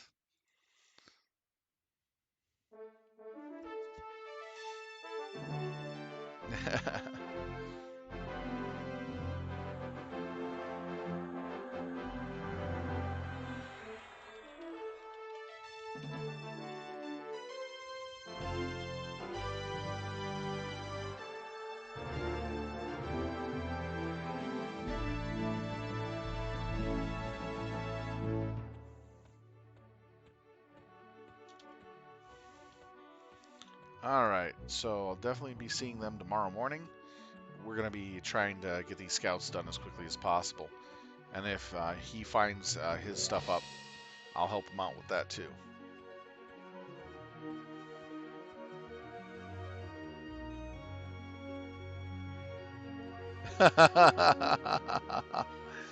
Oh, that's interesting. That'll be funny if you actually beat him and then his promoter wanted to get you hired on with them as a tag team crew.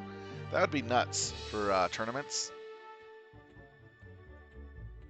Part-time tournament player, full-time uh, safety manager.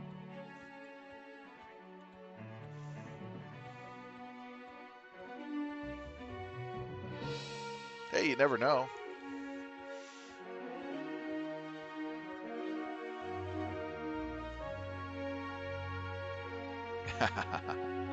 Good luck. I mean, I wish you good luck on your fight there. All right, we're gonna go ahead and go to Greg's Eye and doing Greg's End, sorry, and do some soloing. I don't have much time tonight to do anything else more than that. Could possibly get in a group for less than an hour or so, but that's about it. All right, let's see here. I like soloing right over in here. Being over the Scarlet Desert side of the zone makes it much easier to pull mobs, so I'm going to be heading that direction.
Wow, looks like a group got wiped while they were running through.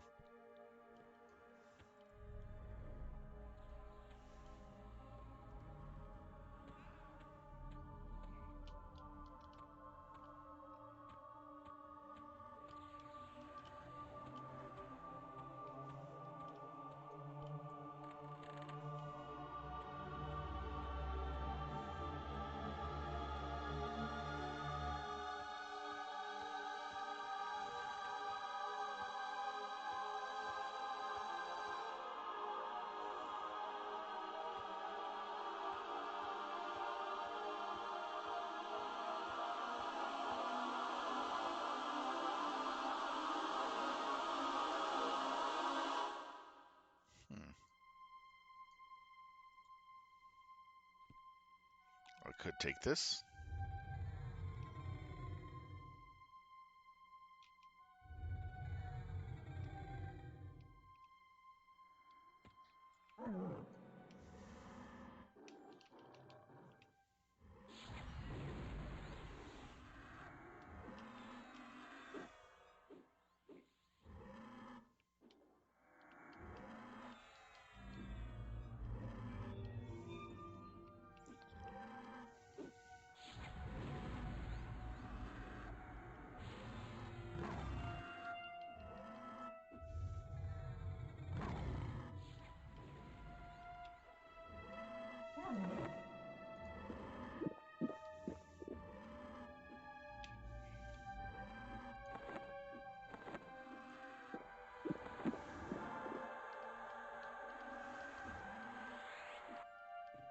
Ah, someone grabbed it. Darn it. Oh well. Pretty sure it was the Huntress.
And he's going to pull it right through me. What an idiot.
That was a good experience, though.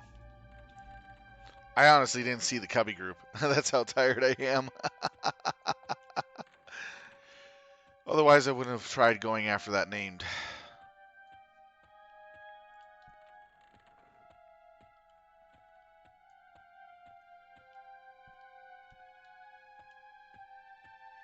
I only saw the hunter.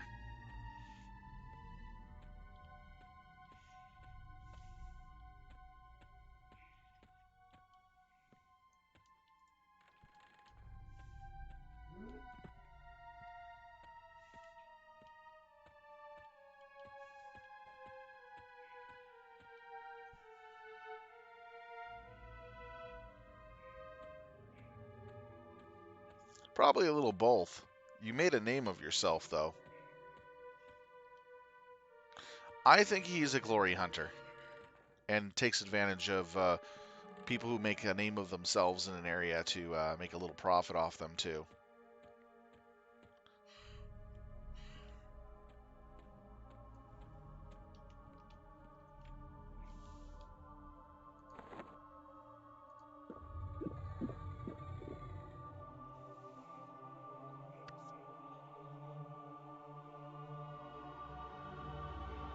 Well, probably never played against him or seen him.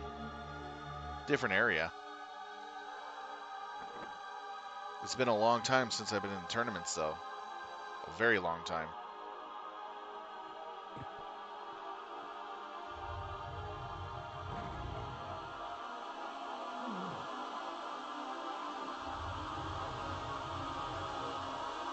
No, I don't think he's taking you lightly.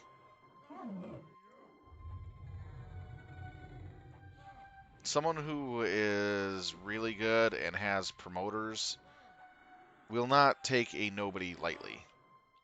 He's probably testing your skill level.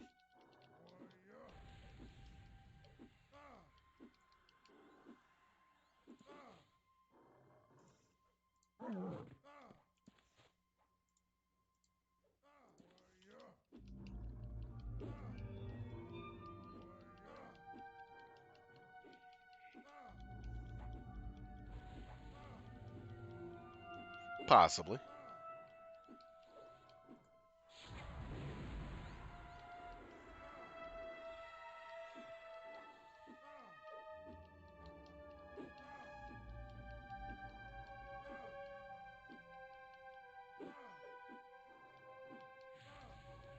There's many possibilities, but I'd have to say he's got his own little promotion crew and all that. He's definitely trying to find somebody worth playing and to make a buck off, to more make himself look better. Or he may even be looking for somebody to partner up with for a bigger upcoming tournament. Who knows? That's a possibility. Well, it depend. Don't. I wouldn't take him lightly. He's definitely has the how do you say, the hype around him and the skill, since everybody says he's undefeated and stuff like that. So don't take him lightly. Not in the slightest.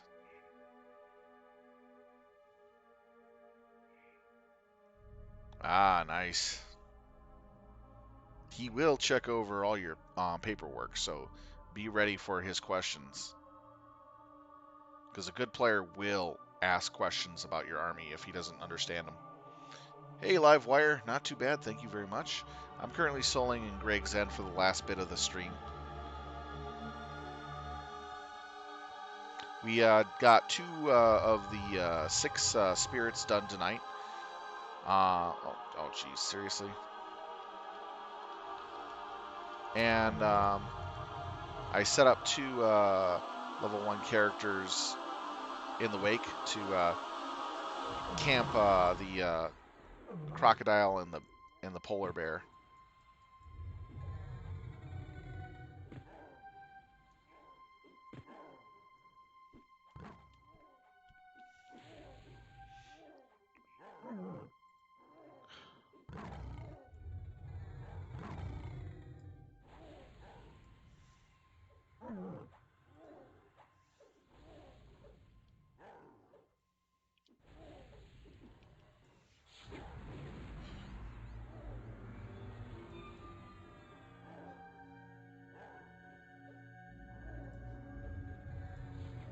I'm nuts on this guy.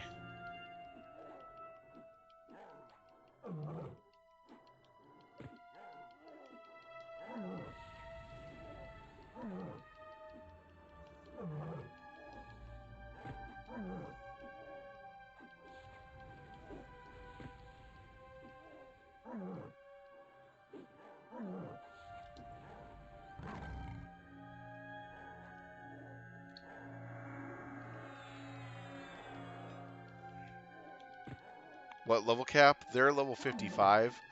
But the little level guys, I level 1s to look for the scouts.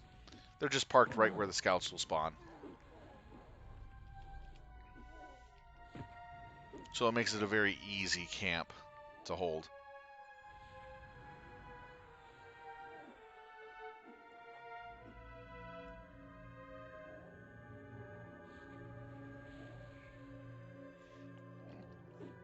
That's good to hear, Mech Warrior. Give him a good run for his money. Oh, what's the level cap on the server? Level cap is 60 currently. They are in the middle of Shadows of Lucan for their box set. So Beastlords just came onto the server just a couple weeks ago, 3 or 4 weeks ago. And Planes of Power's going to be coming out soon.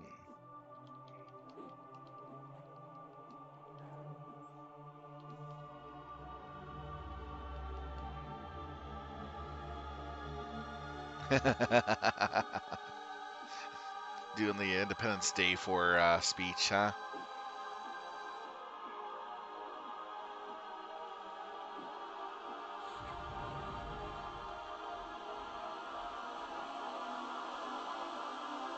I just got into a guild and started raiding with them about a week and a half ago. Moss Cover Twig, and I just got raider status the last 2 raids ago, so I've been able to start rolling on some equipment. Didn't have enough DKP to kind of beat out some people on some good stuff, but I'm just biding my time right now, getting the choice stuff that I'm after and saving my DKP.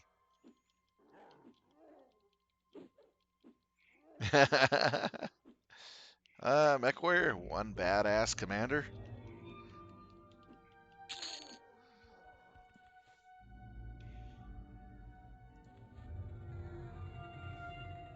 Did I get the answer right? Mech Warrior plays Warhammer 40k Livewire, and he's talking about someone challenging him to a big money event.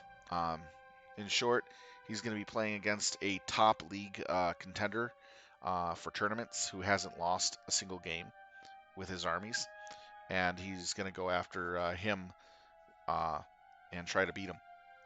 The two of them are undefeated, literally, in their army listings.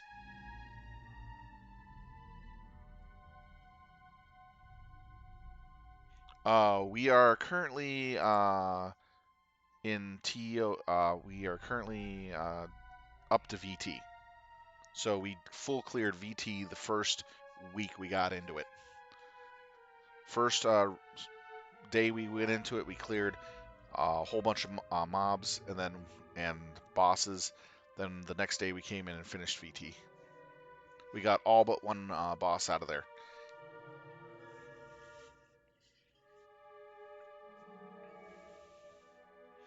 Nice.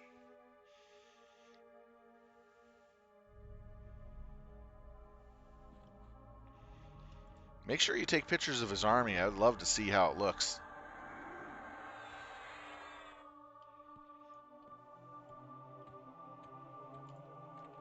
If he's a top contending player, as he says he is, then his army is going to look pretty snazzy.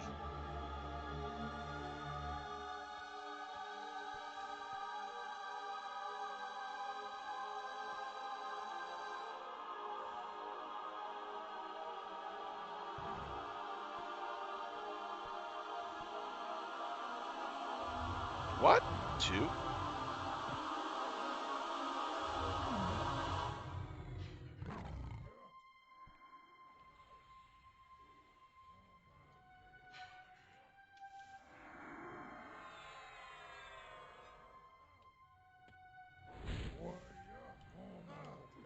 You have every right to be.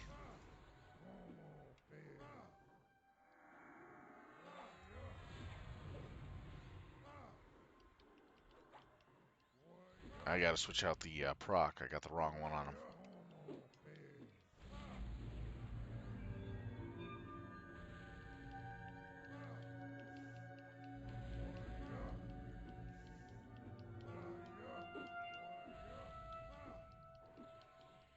Ah, you're looking to try something different? What do you play normally? Just out of curiosity, Livewire. Are you on a server with a higher content level?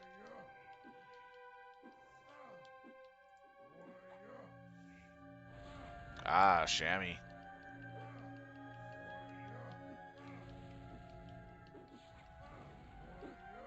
Well, this server's pretty good for a lower content level right now. Oh, 105. Oh, that is really sweet, man. You're up there at the pinnacle. That's pretty sweet. If you're like a Central Time player, Moss Covered Twig and Vec Vectorn are the two that I know that are Central Time specific guilds. Okay, we'll hold pet stop so he can regenerate. You're Eastern. Okay, yeah. Um, there are a couple other Eastern ones here on the server too. Just kind of like I believe on the forums, there are guilds that would be probably recruiting that way too. Now with the Beastlord, once you get level 21 and higher, you can use the pet stop command, and usually the mobs attacking your pet will do not enough damage to kill it, but it will regenerate on its own to keep enough there to prevent it from dying or over regenerate and heal back up. And that's what I'm doing right now, is just using the water aggro, punching the guy in the back, debuffing him, and the water's just standing there taking the hits. It's a really great way of using the mechanics when you solo. I know, look at this. This is funny, isn't it? The reason why I could do that for so long is because Hobble of Spirits plus your proc generates a lot of aggro. The only problem is I'm using the wrong proc. So I got to take this proc off and put on a different one.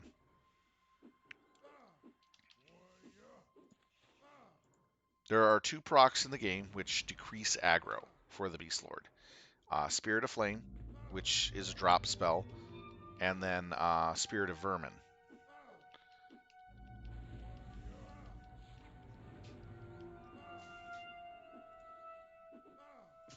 Any other ones will be proc taunts, which will keep aggro for your pet much better.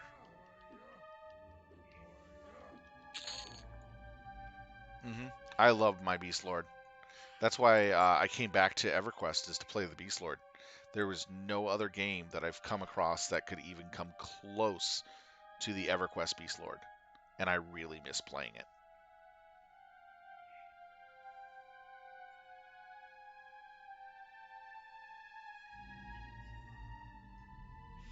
Well, that's the way tournament players are sometimes.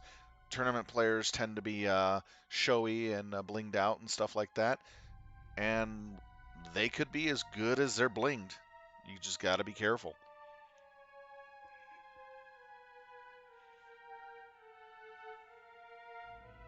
Higher up you go, the better it gets.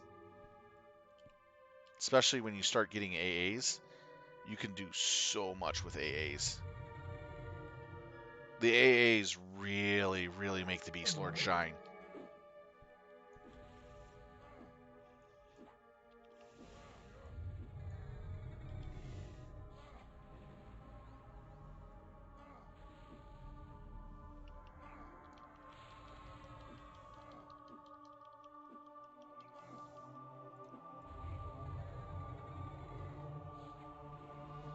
Well, at least he's respectful about that.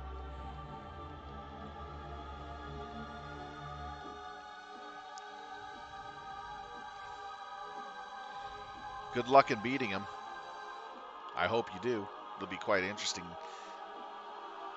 But if you get beaten, let me know how it went still. I want to know. Either way, win or lose. I am going to be on tomorrow evening. Yep.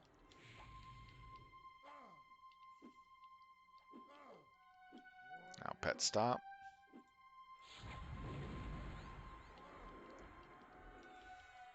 Oh, he resisted.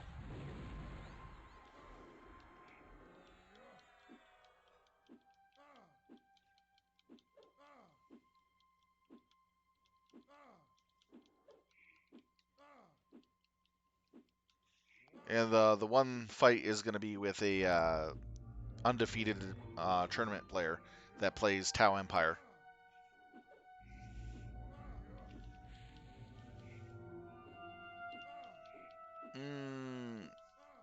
I won't be able to, unfortunately. If the so-called undefeated Tau player has his posse of peeps, They probably might be streaming it,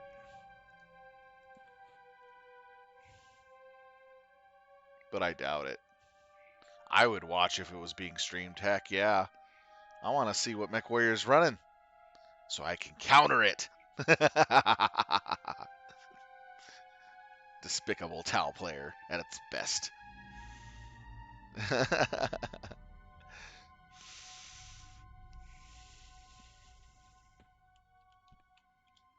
I play Tau Empire myself. I play Farsight Enclave, and I get in the face of my enemies a lot. Oh man, do I have a really nasty Farsight Enclave list.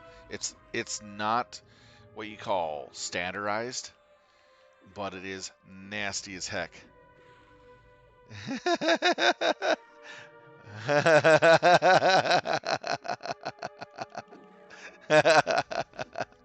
If I was playing up to what? How many points you guys playing? 40,000?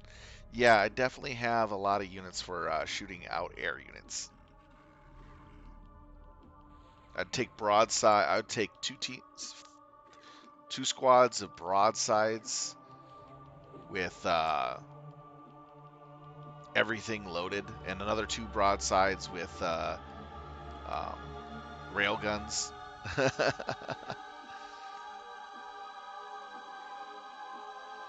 Hit you all the way across the table, 72 inches, bad touch everywhere.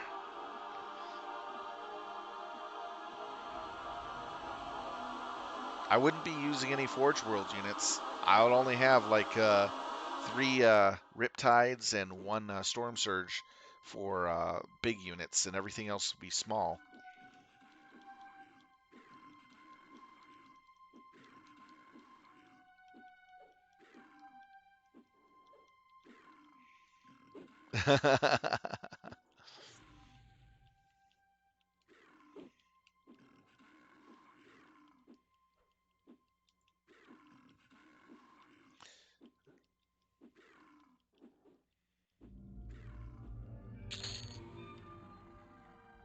In all honesty, I would have been into the second to last Ardboys national tournaments uh, if I didn't get screwed out of the preliminaries for it by a cheating orc player. He basically, we only got done. He got his third turn in, and I only had 2 turns. He was purposely slow playing his army, so that way I could not have my full game turns. Not even my third turn. Kind of sucked. And the best part was, what made it even funnier was, he had 2 warlords on bikes with retinue of biker guys, 2 squads of that. My Farsight Enclave list at the time was using big mob squad with Farsight, so you can have like 10 crisis suits and stuff like that with him as a bodyguard. I did that, and first turn I shot up his biker squads, did some pretty darn good damage with my army. Then the turn he moved forward and shot me, didn't do much. Then he charged me with Wah, got into the charge successfully, but my Overwatch phase, when they charged in, because I had a lot of my army around those crisis suits, my whole army fired Overwatch into his biker squads and killed all but his 2 warlords. No, killed 1 warlord, killed all but 3 bikers and his warlord. So when melee came around, he got a few drones. That's all he could do with his power fists, because I made so many saves with the shield save. And then my Farsight just went in there and ate his 3 biker buddies and left his warlord with only 1 wound left. On turn 2, I jumped out of combat and just gunned his warlord down and a bunch of other units real quick. So on turn 2, all he had left was 5 killicans and 3 mass swarms of grots. and it was like 60 apiece, and he just slowly moved everything all around the place. Took him like for the last turn, 2 turns he had, it took him an hour and 40 minutes to finish his 2 turns. It took me only 5 minutes to finish mine.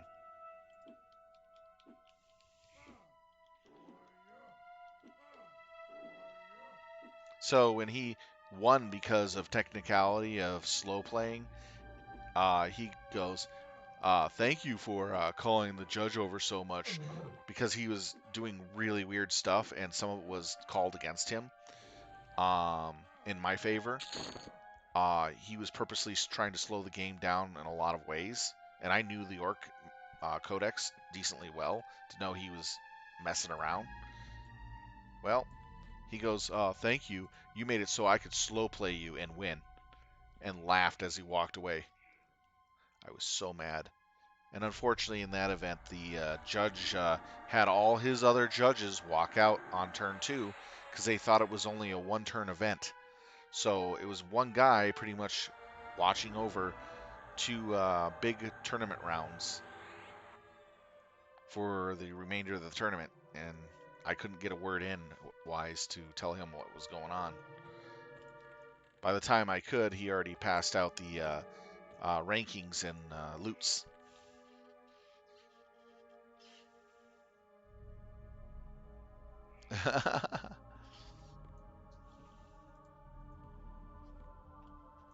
In a tournament, you only have a certain set amount of time.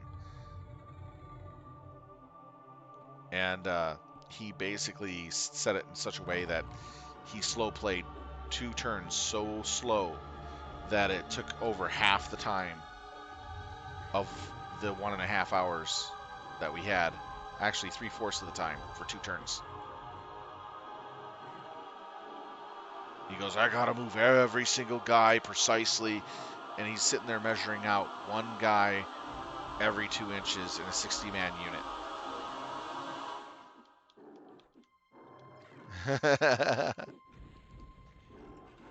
That's what happened to me.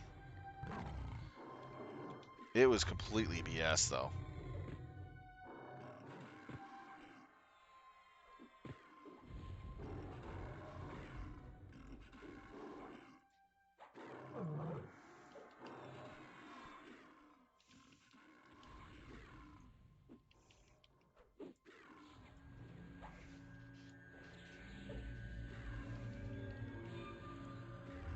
But the guy you're going to play against, I don't think he's going to pull anything like that.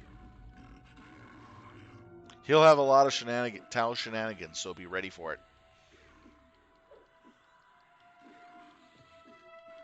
And if he has Forge World units, oh boy, you're going to have a lot of fun with that. Make sure you understand the rules for the Forge World stuff. They are what you call experimental rules.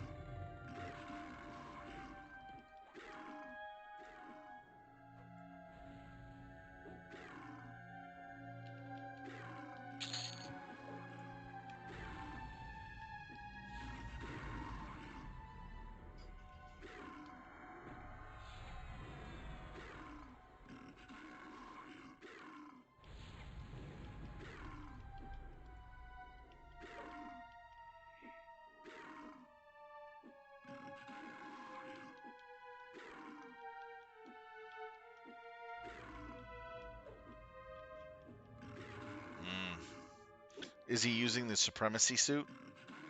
At that amount of points, he'd probably have 2 Supremacy suits. Those are nothing to mess with. You have to take those down fast as heck. Knowing if he has 1 or 2 Supremacy suits in his list, which he'll probably be fielding 2 at best, maybe 3 depending on how janky he wants to get, he'll have a ton of shield drones to go with it. Which means you're going to have to deal with him ablating off damage as much as possible to the shield drones.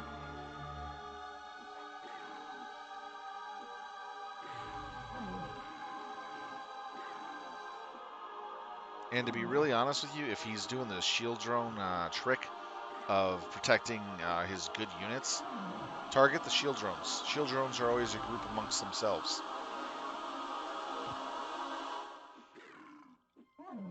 They tag their. This is what they did to make shield drones easier to deal with. The shield drones can be targeted separately from the group they're with because they're considered to be a group of their own. I'd have to reread that in the Tau book, I believe. Pretty sure of it. Nice.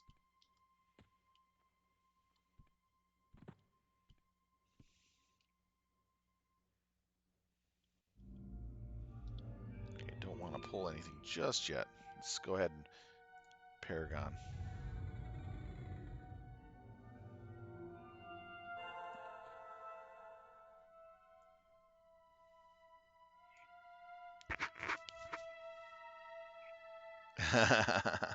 Good luck. Hey, Livewire, if you got any further questions, feel free to ask. I'll be happy to answer anything I might know about the Beastlord class or anything else that you might want to know.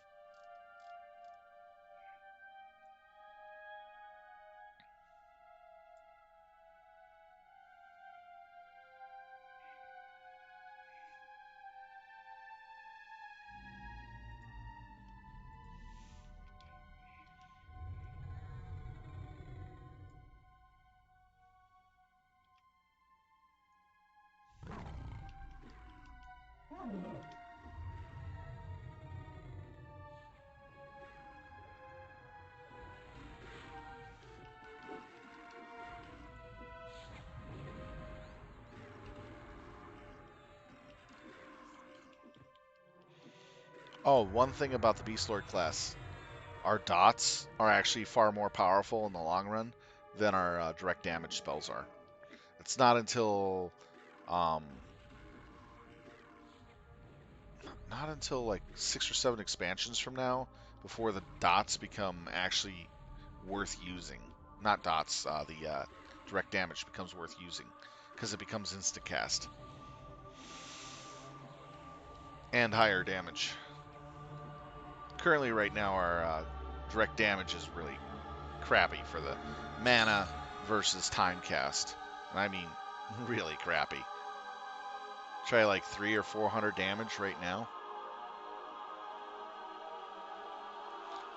No, we don't have POK yet. We are in Shadows of Lucan era. POK will be coming soon, though.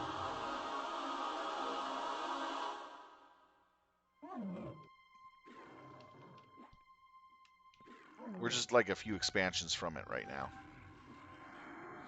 So you actually have to go around the game world and hunt down your spells, and as well as buy drop spells, which can be a pain in the butt. I mean, my Shaw's Advantage costed me 9.5k, but it normally sells for 30k on the server. I got lucky because somebody undersold it for 9.5k. All right, man. Kick some butt tomorrow, and I'd love to hear what happens. Win or lose, good luck.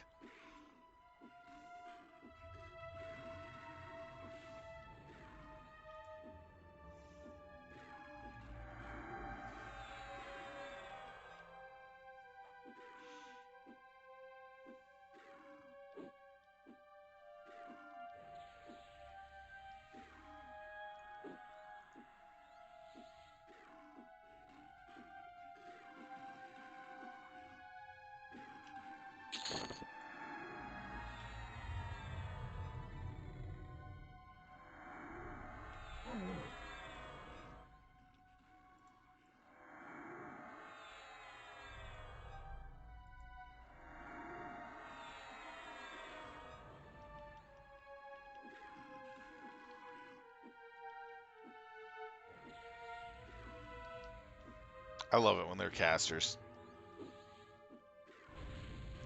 All right, water go on in.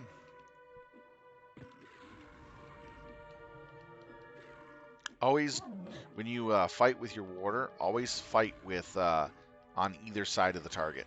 Never side by side. The reason being is that if the enemy turns its back to you or your warder, you'll do a lot more damage in the long run. Flanking is always good as a Beastlord.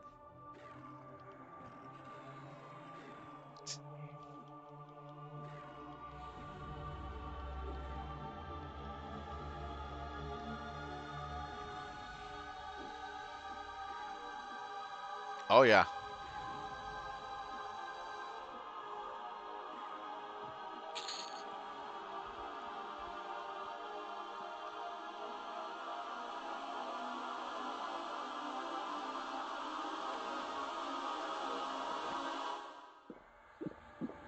And oh yeah, this is one of the best wands you can get for your pet. Unless you like werewolves.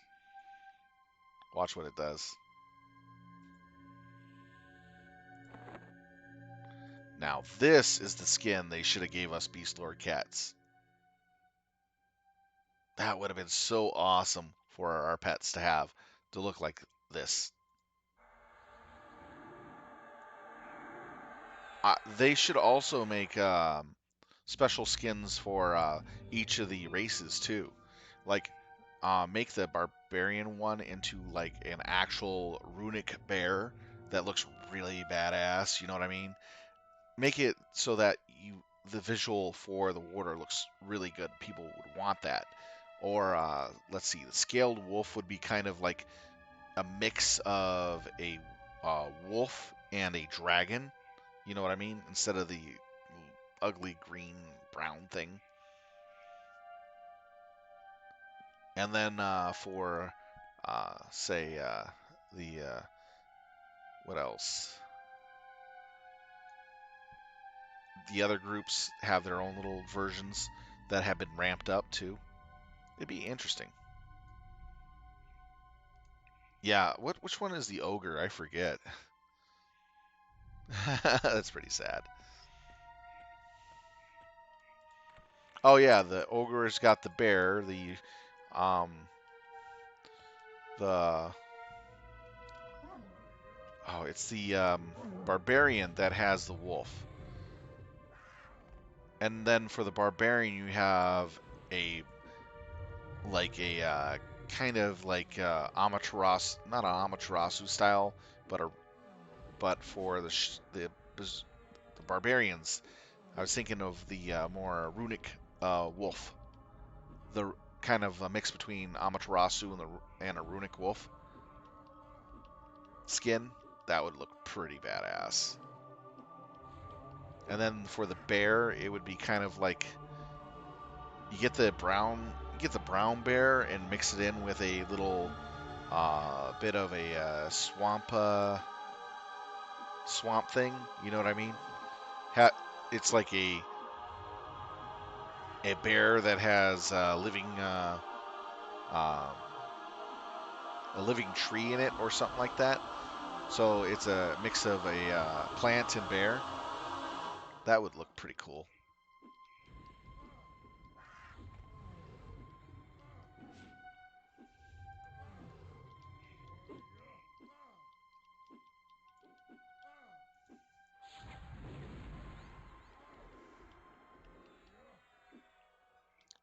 But one thing I did wish they would do is at like real high level, they should change out our warders to actually become mythical warders,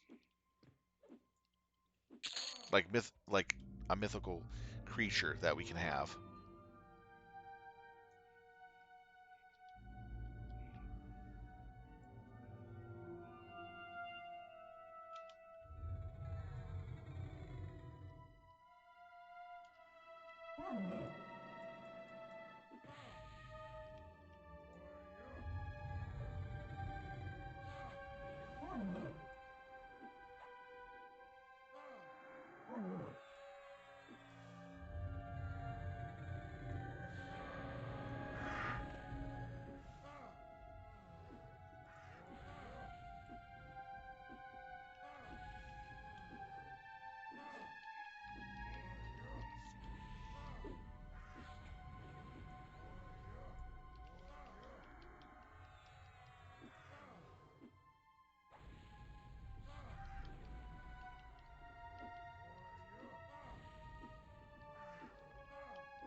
Nice. An AA.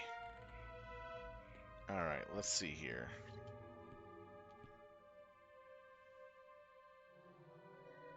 I am going to set myself up for watching over one of the areas real quick. Let's go ahead and origin out. Got an AA, that's not bad. I wanted more, but get that later.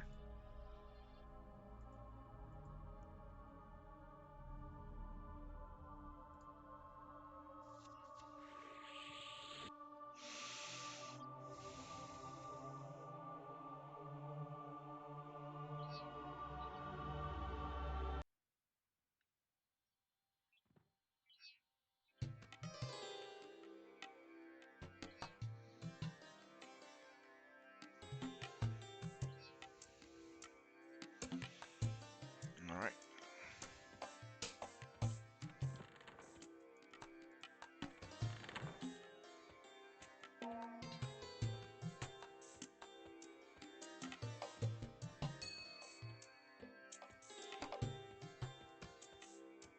Alright, we're going to head over to Emerald Jungle again.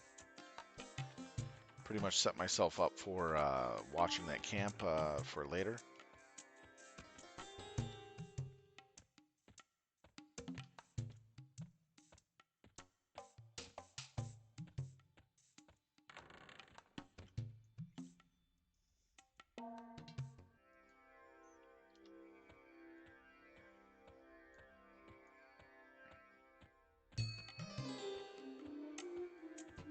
Yeah, I wish I had a mount for long travels. I gotta see about getting one.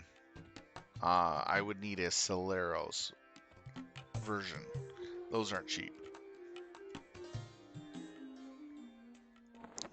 First, let's take care of the garbage we got.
Alright, there we go.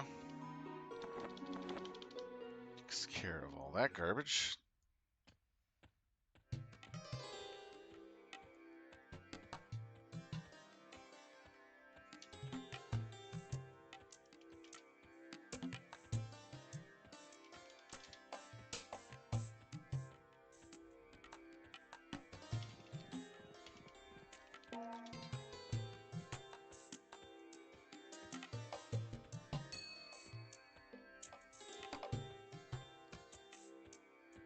Ah.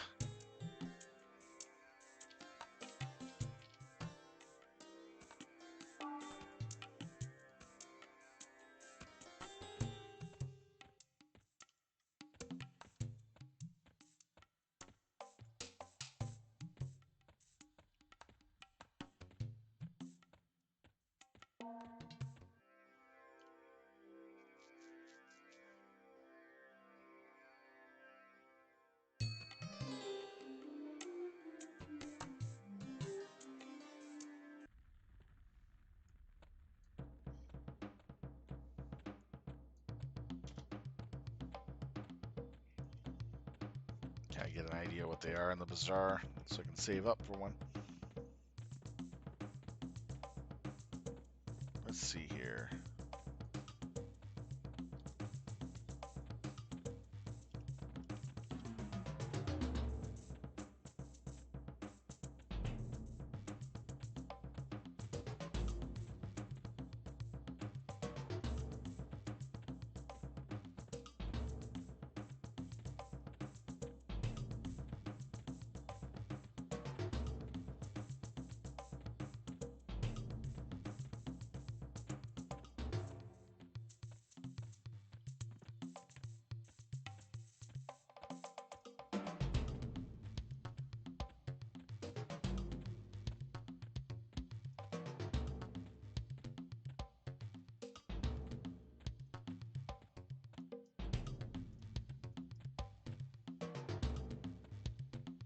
I'm assuming the ones in a box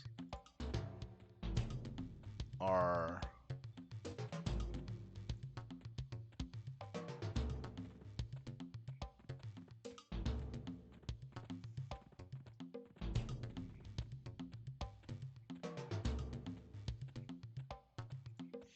not that one though.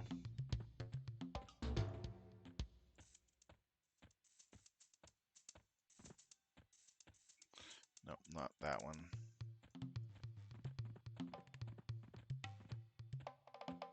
The heck? And I missed shot. There we go.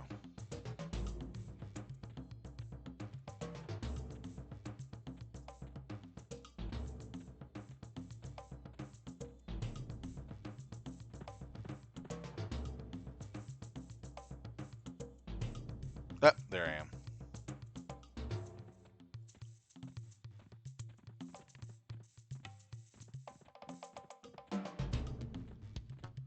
A lot of them over there.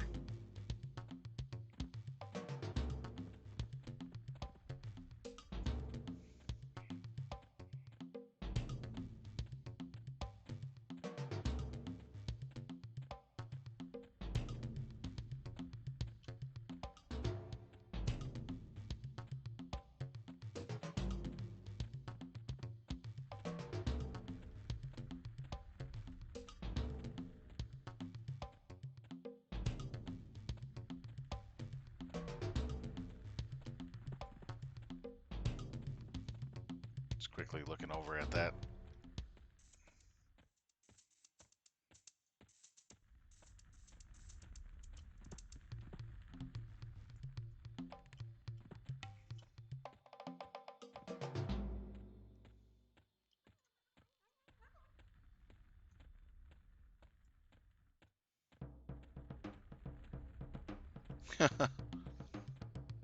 Gift of laughter.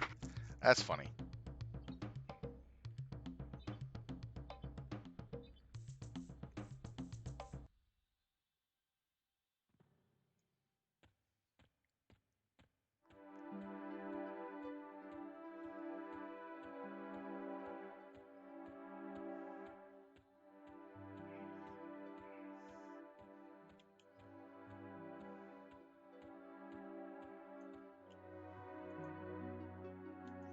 Yeah. Something preventing to make my destination. Nice. Why do they do that? It's so stupid.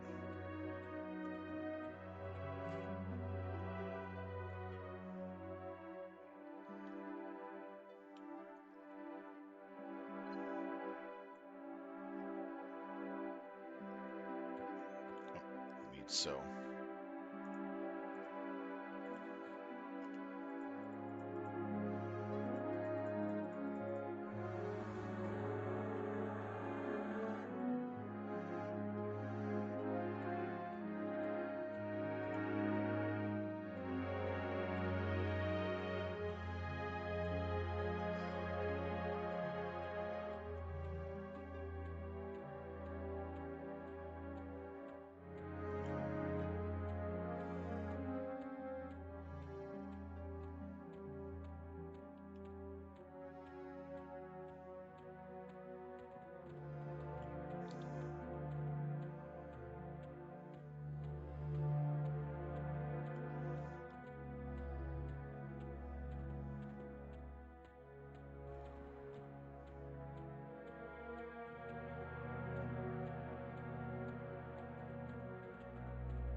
And some of these zones are pretty dark.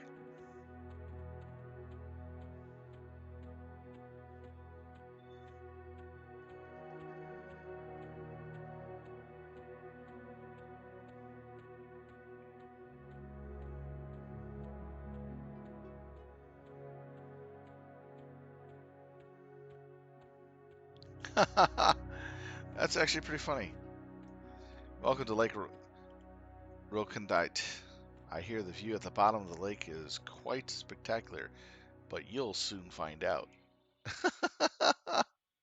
I'm surprised that such a low-level mob such as that would aggro such a high-level mob NPC player. Wow, that's hilarious.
All right, let's see what we can do here.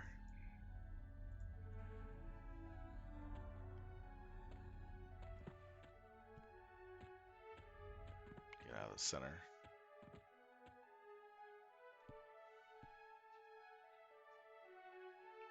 Let's see how long it would take to go this way.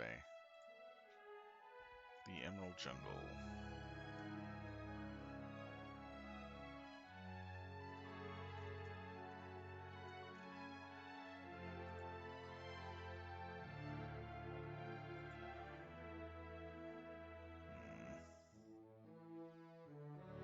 Adorable.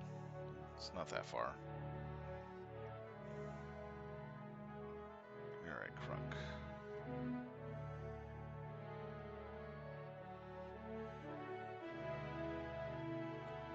When are the Scions ready to go? That's the question. The only thing I don't like is how slow the Scions take to port. If they did every 5 minutes, that would have been actually great.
only slow part here is waiting for this. When are they launching? That's the question. It should be soon if people are already standing on the border.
Ah, 3 minutes. Okay. So 3 more minutes and we'll be porting. Yay. Hate that.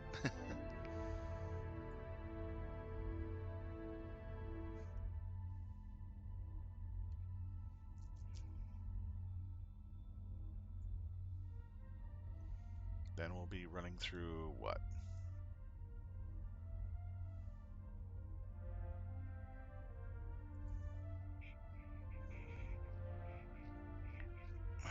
Dreadlands to Zone Line for Ironovea, Swamp No Hope. Then Field of Bones and Emerald Jungle. So that's 5 zones. This is the old way of doing it, though. I could get a Druid port and just go that way, but what's the fun? I like actually looking around a bit.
The best way to save money is forget who you borrowed from. That is funny.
Yeah, waiting for transport. I thought I'd go the old way, you know what I mean? Just for the funs and giggles of it. To show off some of the older zones as you run towards one of the places where the water scouts spawn. You don't get to see them too often because the druids are like zip, zip, wham, bang, man. Thank you. I'm out of here. I'm too fast. It's too furious. Druid teleportation, go. Too fast, too furious, druid. You know, that'd actually be a funny name. Too fast, uh, too porteous. Porteous. Have some little cute little quirk name.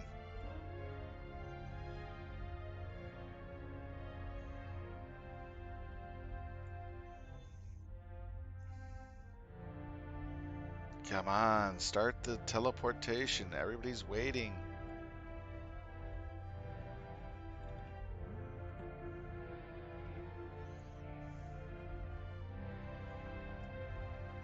So you want to hear a terrible joke while we're waiting?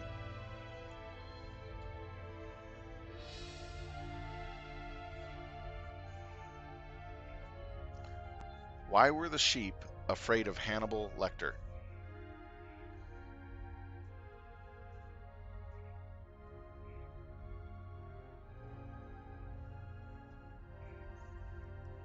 Why were the sheep afraid of Hannibal Lecter? Because he silenced the lambs.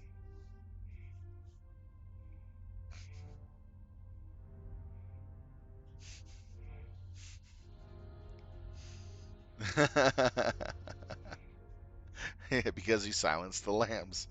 You know the movie Silence of the Lambs is just kind of make a little parody joke on that, but still pretty funny.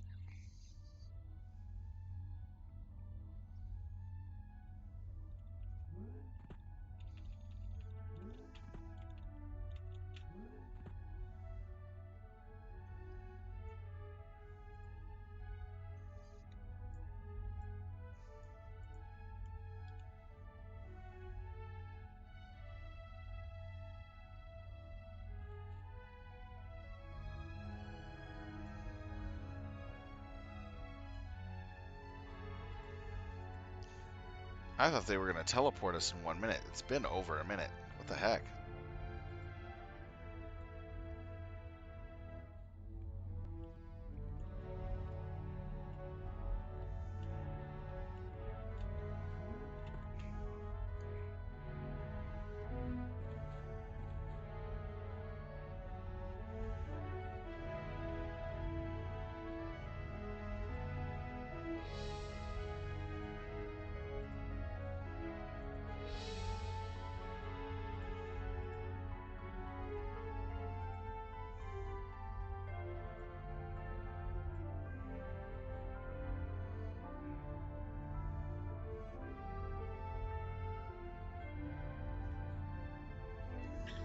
Yeah, that is true. They can't tell time or spit.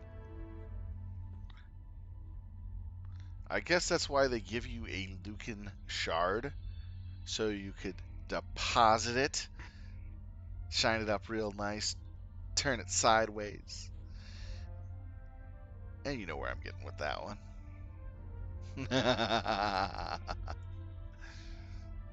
Because The Rock says so. Oh man, I remember The Rock back in the old days. Alright, portals become active in 5. Oh, come on. Seriously? Now they're going active in 5? What the heck?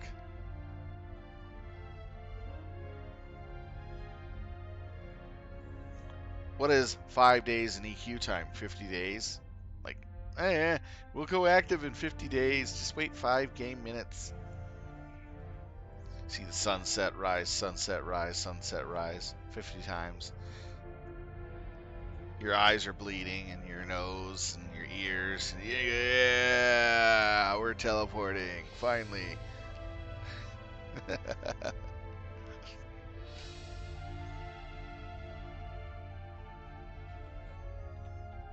And this is why running for the Scouts are a pain in the butt when you don't have a druid.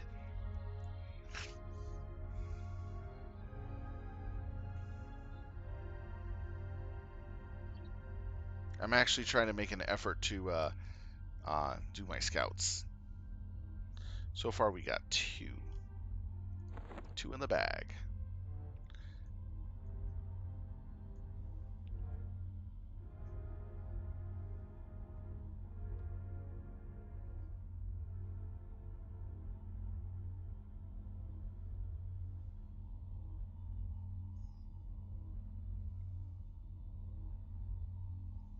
The spider and the sprite.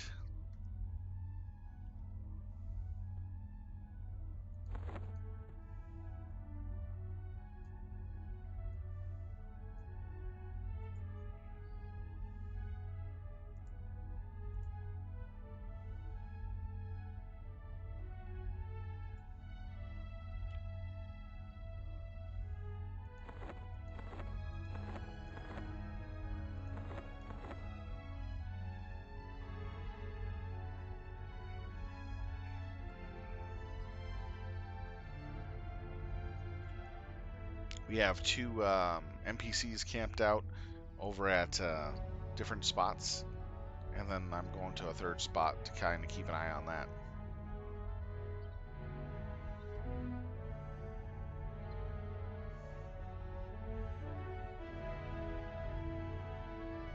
If the teleporter actually works. Watch, we get teleported and the game crashes and I come back and I'm in the middle of some raid instance. Just in one of those special rooms where you can hide and they won't notice you until you step out. Yeah, that'll be awesome.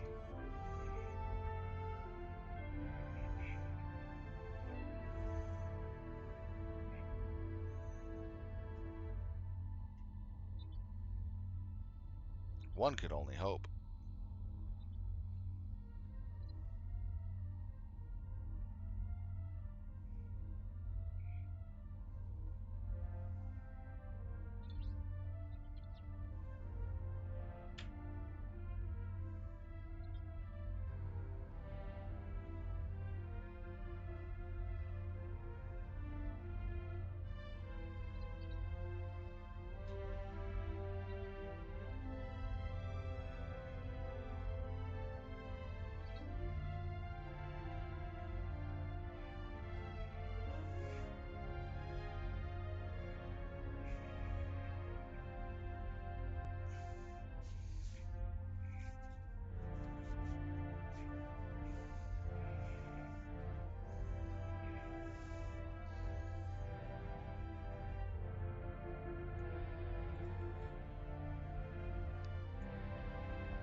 Oh, jeez. 10K. Wow. Someone really wants to make some money here.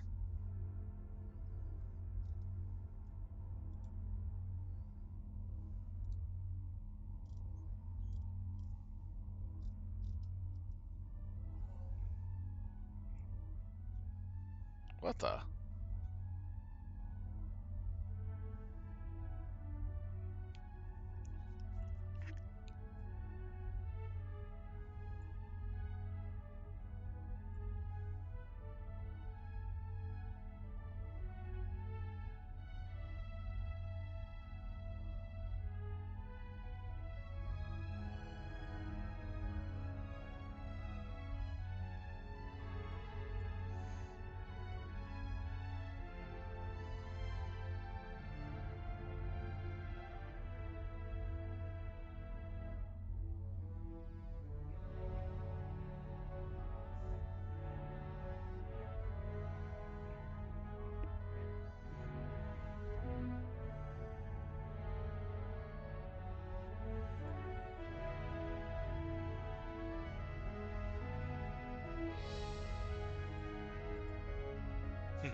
Okay.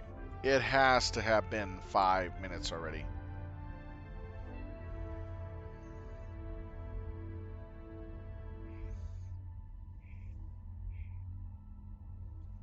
Yeah. Has it been 5 minutes? This is so funny.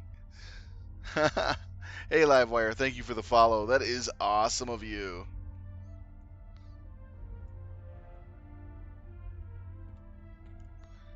Do I just need to kick him in the butt?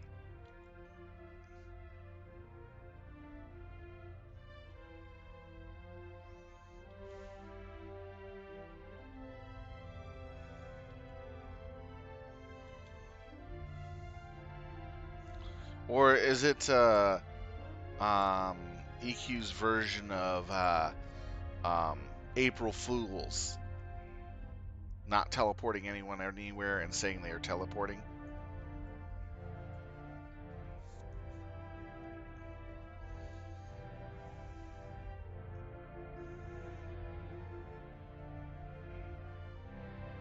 Hurry up and wait. I know, right? This is just like, someone please shoot me. Put me out of my misery while I stand here.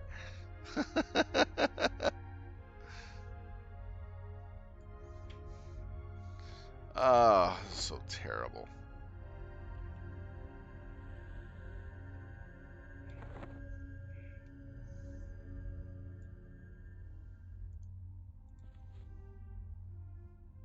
Try to have some fun with my water for a little bit.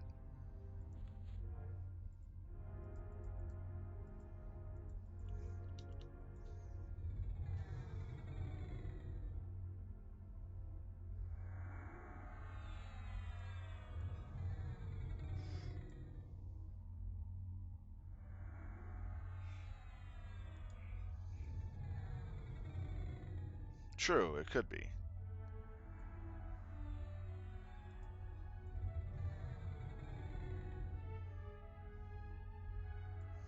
There we go. Look at that kitten. Isn't that adorable, folks? We got a Beastlord kitten. Man, it's a small little rat cat. Holy cow. It's gonna nom on some ankles. Oh my god, this is gonna nom on some ankles. Nobody will ever see it coming.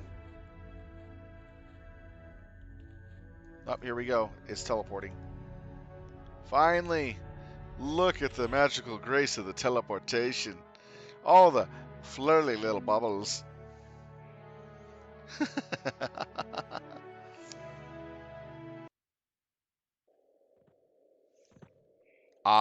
Yes, I have, and I will never do it again.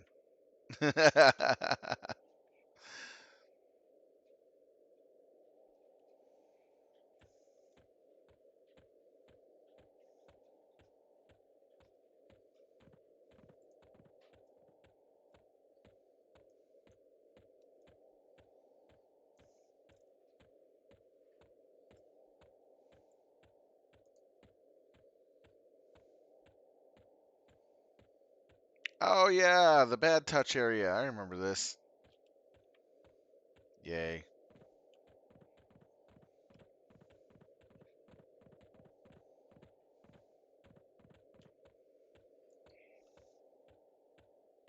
Oh yeah, it's a pain in the butt. 100%. When okay, just to let you know this Beastlord 1.0 that we have right now that we're doing. That's the newest version for the Beastlord quest. Do you still remember the original Beastlord quest line for the epic?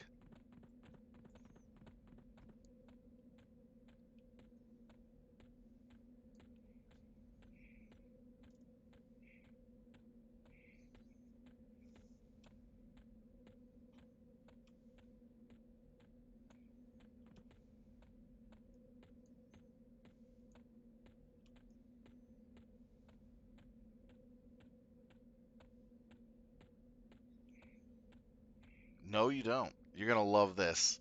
It starts off as a level 1 quest. You work to get your wraps, then your metal claws to go with your wraps, and then your Sonic Bane weapon.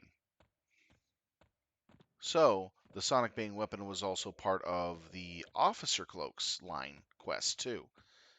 There was some stuff that intermixed between the two. So, people at that time went after the Officer Cloaks because the Officer Cloak for the Beastlord was actually better than the Raid Cloaks that you could get in the game at the time. Eventually, they took out the Officer Cloaks because they were a little too good for certain classes for that era of gameplay, and it was buggy as heck.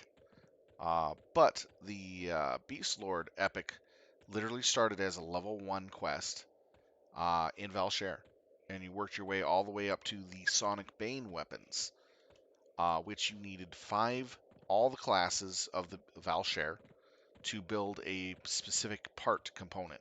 And you trade your specific part component for one of theirs. So you had to make 5 duplicates, one for yourself and one for the 4 other classes.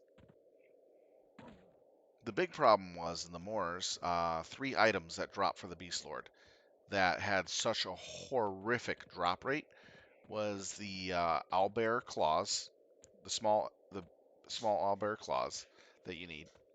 That would get you into being able to, you know, get the farming components you need for your weapons, because you need the dowel for making the tendons, and that's the only way you can get it from that guy is by giving him quest items, which were really hard to get because of the drop rate. Then the Sonic Wolf tendons, and Sonic Wolf molars. Those 3 items had such a horrific drop rate that less than 20% of the Beast Lords on any server would bother to complete their epics. I actually did all that before they changed it to the Beast Lord 1.0. In addition, we had to go to Dreadlands and get medallions off of rare spawning skeleton mobs in the zone, and as well as something else from another skeleton to make the um, to make something out of, I can't remember. It was really weird. It was to help with the fastening of the, not fastening, but the casing of the claws themselves. Or no, it was for the spirit vessels. That's what it was for. And then you went through and you found the scouts and um, killed the spirits that they wanted dead. Now, the interesting thing about it is that those scouts and the mobs that they were tied to for the spirits were much easier than the ones that we have now. Beastlord at level 60 could solo all of it, and once you got once you got all the, I think it was 6, maybe 8, no, it was 6 scouts done, you were finished. The claws were made.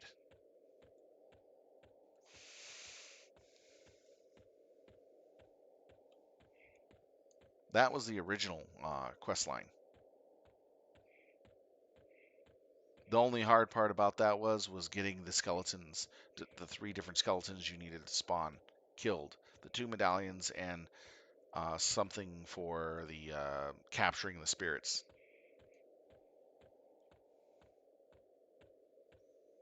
But you had to do the Sonic Wolfbane Claw quest because the Sonic Wolfbane claws were originally the foundation of the Epic claws. You were modifying the Epic claws to become the Sonic Bane weapons into the um, Epic versions that we get for this quest line. That's how that went. So you literally had a really long quest line and a really hard part in the middle of making the Sonic Bane, and everything else after the Sonic Bane was pretty easy. I mean, you could spend 2 days maximum to do everything else after you got your Sonic Bane weapons. But because of the drop rate on those 3 items I told you earlier, um, they changed the quest line in order to make it easier for more Beast Lords to get the quests. So they took out the Sonic Bane weapon portion. They changed where the scout locations were, because the scout locations that you originally did were much easier to get to than the ones that we are doing now. The worst you were, it was one zone away, not three or four, from any port in of any type. That's what I remember what it used to be.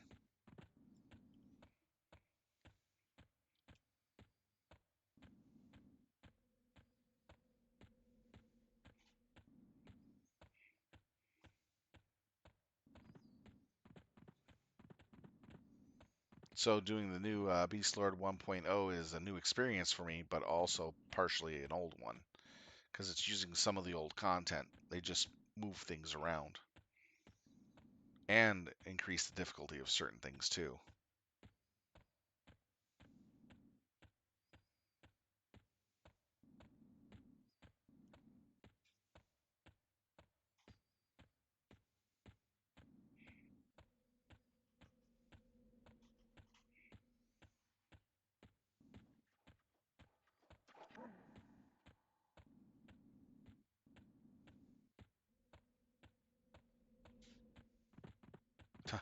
I remember actually fighting in this zone back in the old day.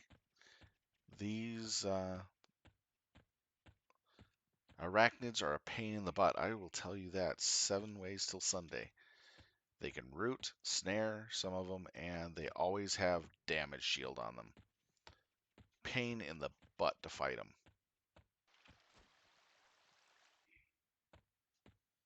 The only epics you've done are War and Shaman. Those aren't half bad. They're actually pretty easy. The Bard has it rough, having to go to track it on.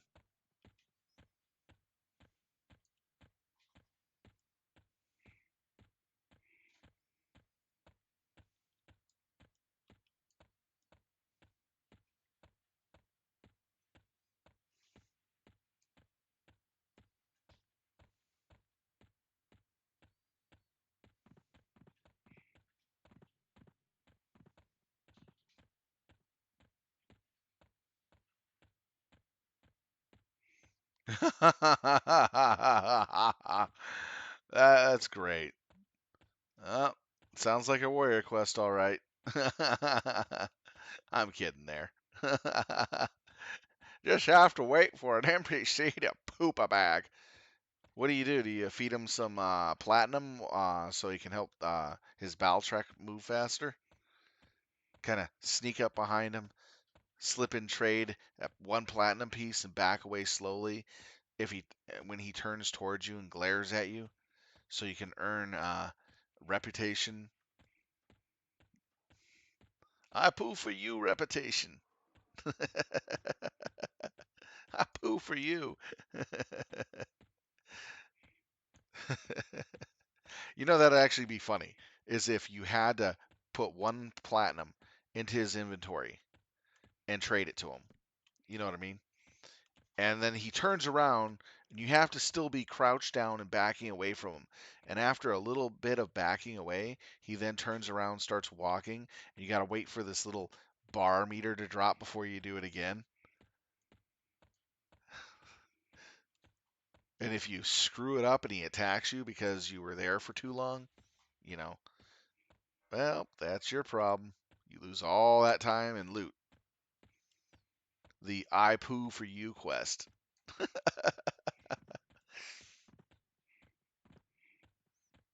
You know, they had something, a mechanic like that in Ark Survival Evolved, where in order to tame certain critters, you have to have a certain type of food or item that they like, and you have to put it in their inventory. Then you'd have to wait until uh, a little bit and then feed them again and keep doing it over and over again. It's like 5, 6 seconds you have to wait. But if you screw it up and you stay too close to it too long after you feed it, it will run away and reset everything you've done. That was for the monkeys and um, beavers and some other stuff. It was such a painful mechanic. And don't get me started on the sloth looking guys. Their mechanic was the worst. Oh, yeah, the quality of the items you give them will determine how fast you can tame them. What the heck? But you get a guy who can dig up randomly every now and then some really nice stuff.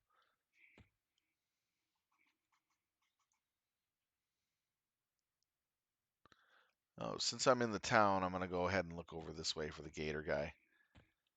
Since I'm literally right here.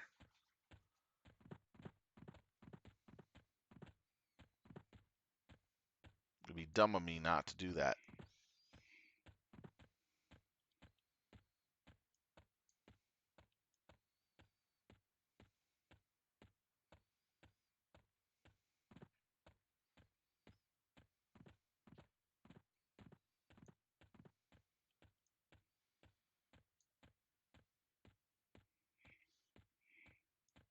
Have you played Ark Survival Evolved?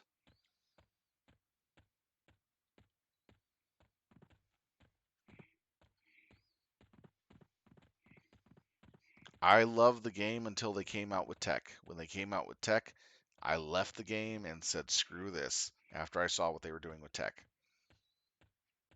Yeah, instead of dealing with the cheaters and hackers that are coming into the servers and ruining the game for a lot of other people, let's take all those cheats and hacks that they're doing and put it to equipment. Excuse me? That is so unoriginal. A couple of them were actually pretty nice, like the Super Smash hit and the run speed one. Okay, but still, seriously, come on. Can you guys think of anything original?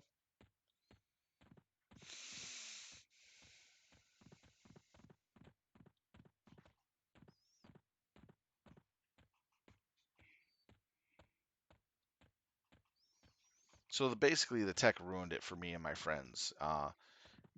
We were on server 479, I believe, and we were there for a good while. We fought off two Asian wars with the server. We kicked off four major mega tribes, and we weren't really a big tribe at all. We were only like 6, 7 guys, and we were called Cure. And boy, did we cause so much damage and trouble when people messed with us. We would tell them, hey, look, don't mess with us. We're not going to mess with you.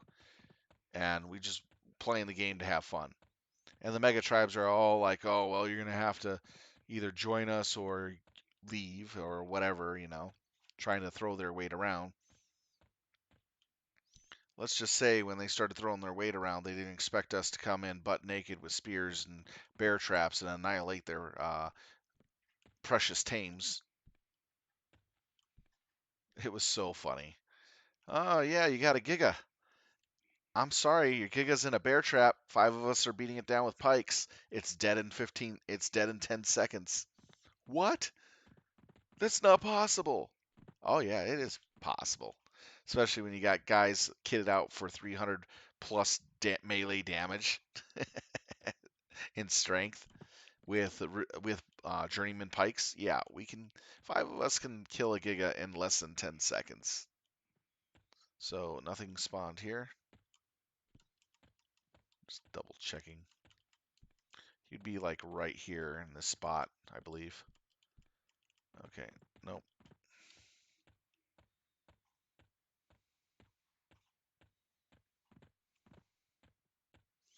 I'm gonna have to put on floaties.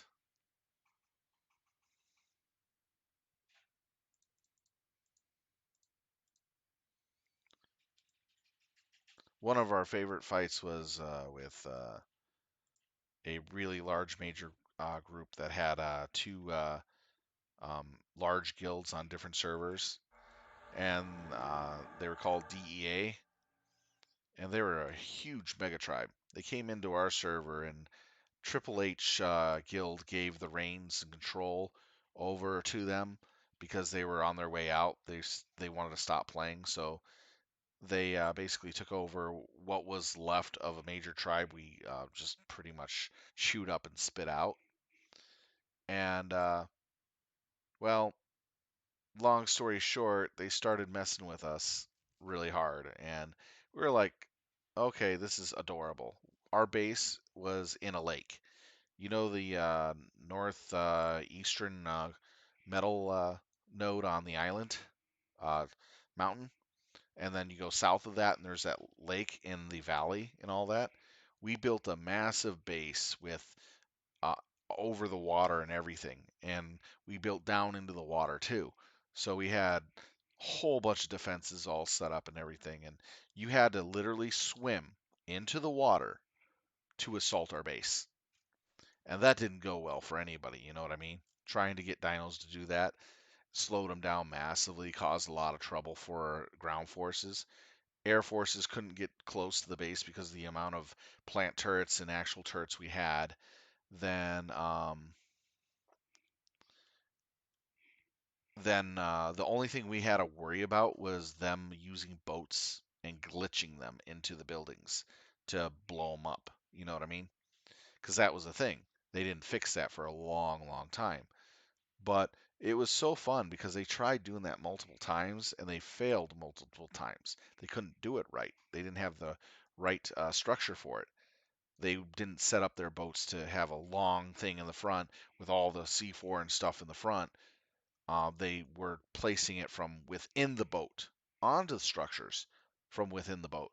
So all that stuff was falling back into their boat and they were exploding themselves sky high. And it was just hilarious watching them try over and over and over again.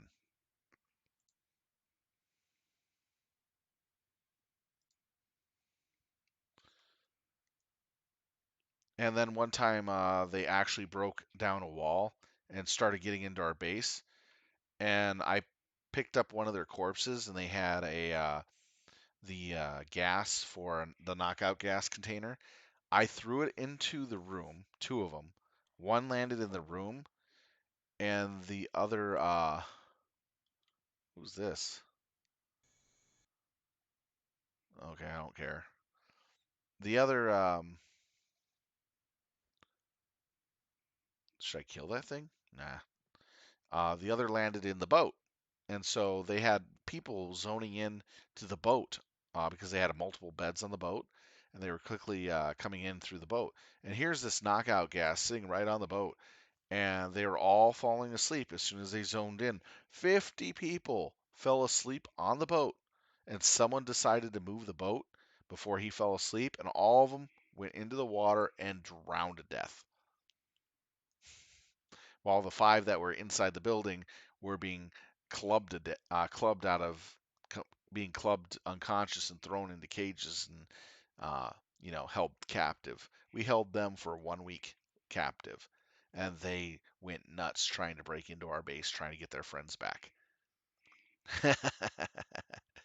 So the fight, they tried a lot of things. One night we they had a few people on and they thought we weren't going to do anything.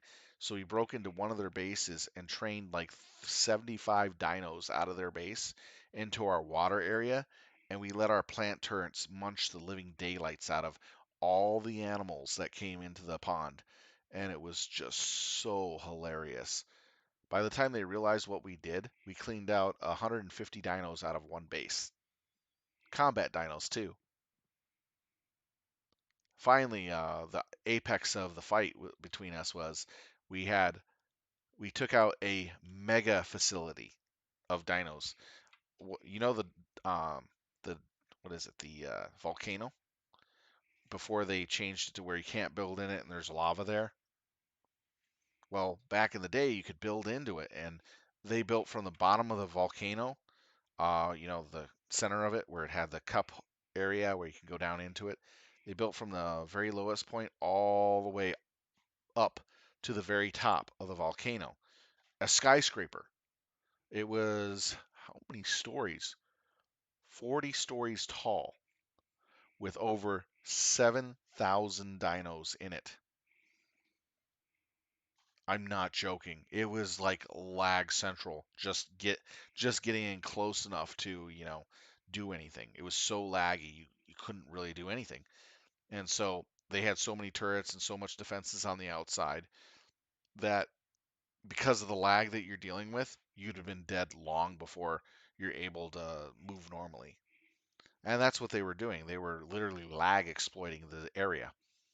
Well, we found a way in, and it was going to the very ceiling top of the zone above the volcano with a pterodon bypassing all their defenses, and they only had one metal turret on top of that base, on the very top.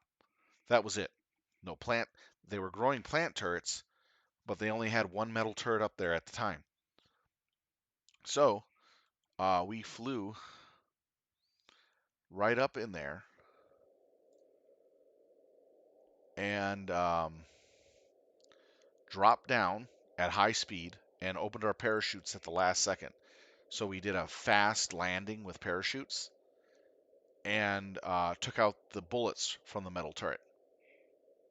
They didn't pin code it. They didn't think anybody would be able to get up there. So we took the bullets out. The thing couldn't fire anymore. And then we blew a hole in the top and proceeded our way into the very top level, which housed 20 20 of those large structure carrying dinos. Can't remember the name of them anymore. But you know what I'm talking about. The ones that carry buildings on their back in the air. They used them for gunships and all that. We killed 20 of those high level ones. Then below that, we started killing all their Argents and their Pterodons, and then we worked our way down to Rexes and stuff like that. Yeah, Quetzals, that's what they were. And by the time they started realizing that their base was being raided, we were already down like 10, 15 levels and already caging and knocking out anyone we found in the levels. And when they started realizing they were under raid, they slowly started coming in over time, and we had about half of the people that were um, of that guild already caged, handcuffed, and narked out on in one level because we found them as we went through. We didn't kill them; we just narked them out. We handcuffed them. We caged them, and we kept killing our way down. We kept taking their weapons and killing their dinos, and we kept going deeper and deeper and deeper. It took us 7.5 hours to work our way down from the top to the bottom, stealing their munitions, their weapons, everything to kill or to break through the different levels of the structure. They made it so that there was no hardly any doors for like multiple levels, preventing any travel between levels. So it was kind of easy getting from place to place.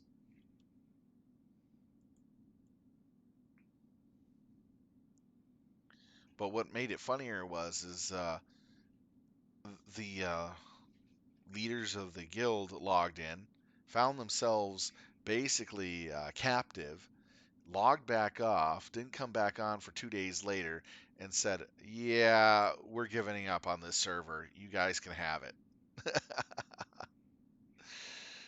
Oh, they go, "You got us good." And they're like, "How did you get into that base? There is no way you could have gotten into the base." When we told them how we got into the base and we showed the screenshots of it, how we did it, they were like, "Oh my God, seriously? You did that and that was it? It only took you 3 rockets to get into the base and no deaths?" They were just flabbergasted.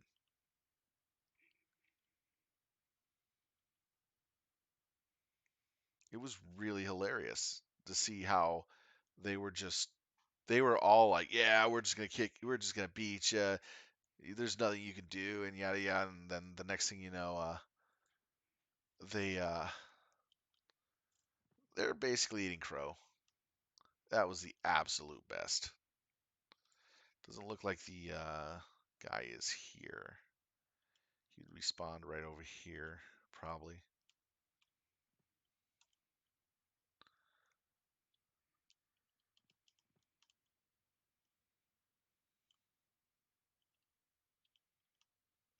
I think he spawns right here on this tree.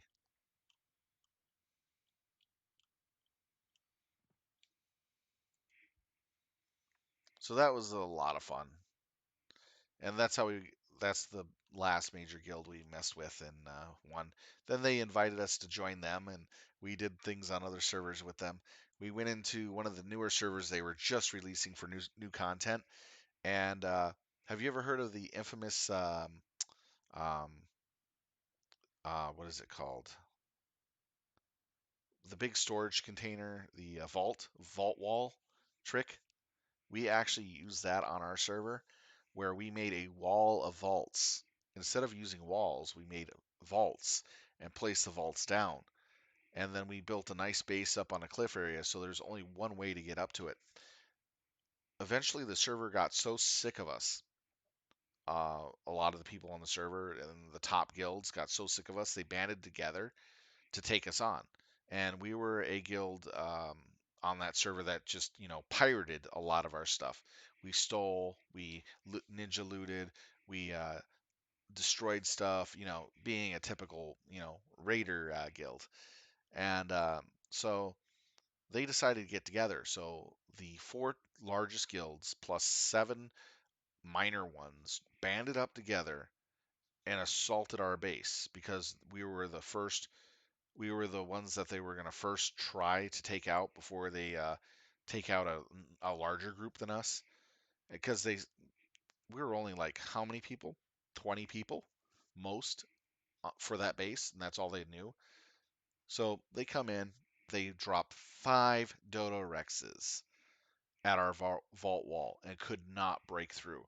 They brought in 10 Brontos. They brought in 80 Rexes, and they finally broke through the vault wall and then started to making our way at our base. And as this is going on, we're fighting all this stuff down. They slowly break through our outer containment area for storing some of our animals, but it's not really our base. Our base is like overlooking a land mass in between two islands, like a walkway area. So it's very, very difficult to get there, and there are a lot of defenses there. So they're breaking through a smaller area, and they're doing good progress. They get halfway through that building, then suddenly they're all in retreat, immediate retreat.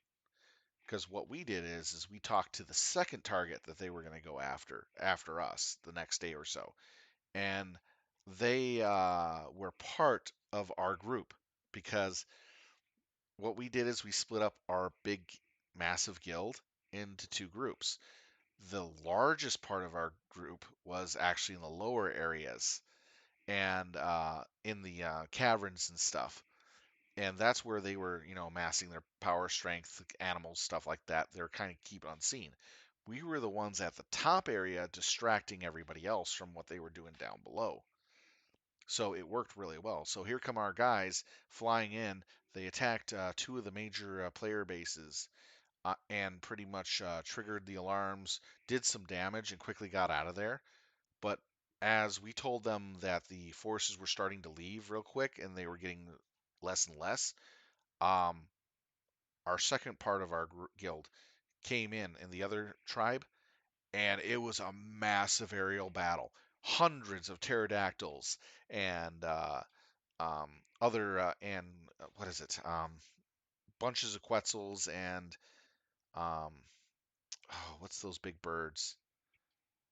Were just swarming in the sky, combating each other in an aerial battles and dogfights. People getting dropped and all that. It was so hilarious, and it was quite interesting to see it happen. So this big aerial battle went on for like an hour, and eventually we won with everything we had. and forced all the other groups to retreat. The losses that the attacking force took was incredible.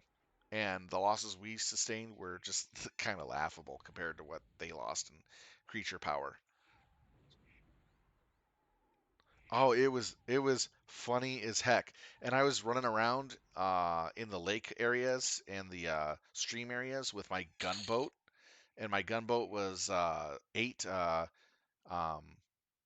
eight metal turrets with six plant turrets, and it was my little battle boat. Oh, that thing killed five Rexes, 10 Pterodons, uh, of at least 30 or 40 people, and chased down a Giga and killed it while in the water. The Giga was on the shoreline and got stuck in a rock and couldn't move out and just got slaughtered. It was hilarious. So that guy that was sitting right here was looking at that tree. So we'll go ahead and log out and go on to our other character real quick and see if we can find if permaforest is active. And then that'll be the last thing I do for the night. But the aerial battle was just so awesome. Watching all these pterodons and birds just going at it in the air, the dog fighting the spiral, people falling to their deaths, some of them with um, parachutes successfully landing, some of them dying from having their parachutes ripped to shreds while they were trying to land. It was pretty cool. And after that took place, um, they had so much internal fighting between the large groups and smaller groups that were fighting, um, and the whole server fell apart. And then we merged together, and then pretty much took out everything.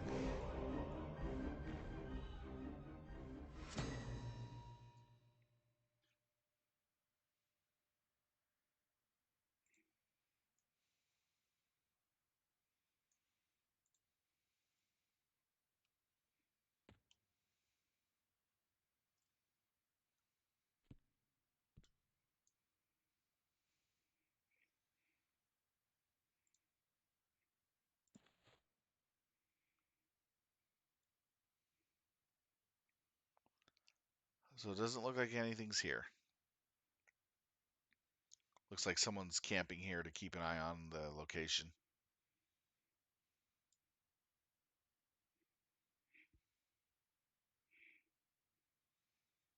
All right, everybody. I want to thank you for watching us playing some EverQuest this evening. It was a lot of fun entertaining you as Sylv Talon.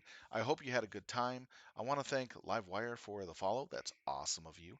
Every follow helps out, and that helps me get more and more people kind of checking in and seeing what's going on. If you got any comments or questions, feel free to always come on to the stream, say hello, and ask away. I'll be happy to answer anything you got. With that being said, tomorrow evening will be another night of EverQuest. That'll start out at 7 p.m. Central and go late. I will probably be jumping on earlier in the day to do some scout checking and running, so you won't see that unless it's later in the evening. For Saturday and Sunday, we'll be doing EverQuest as well from 1 to 5. Then there will be a 2-hour break, and then from 7 to late at night is what we'll have. I want to say happy, what is it, Easter coming up? I always forget the holidays, unfortunately. But yeah, it's Easter. I hope you all have a good, happy Easter. Have a good night. Be safe. Be well. Sylv Talon out.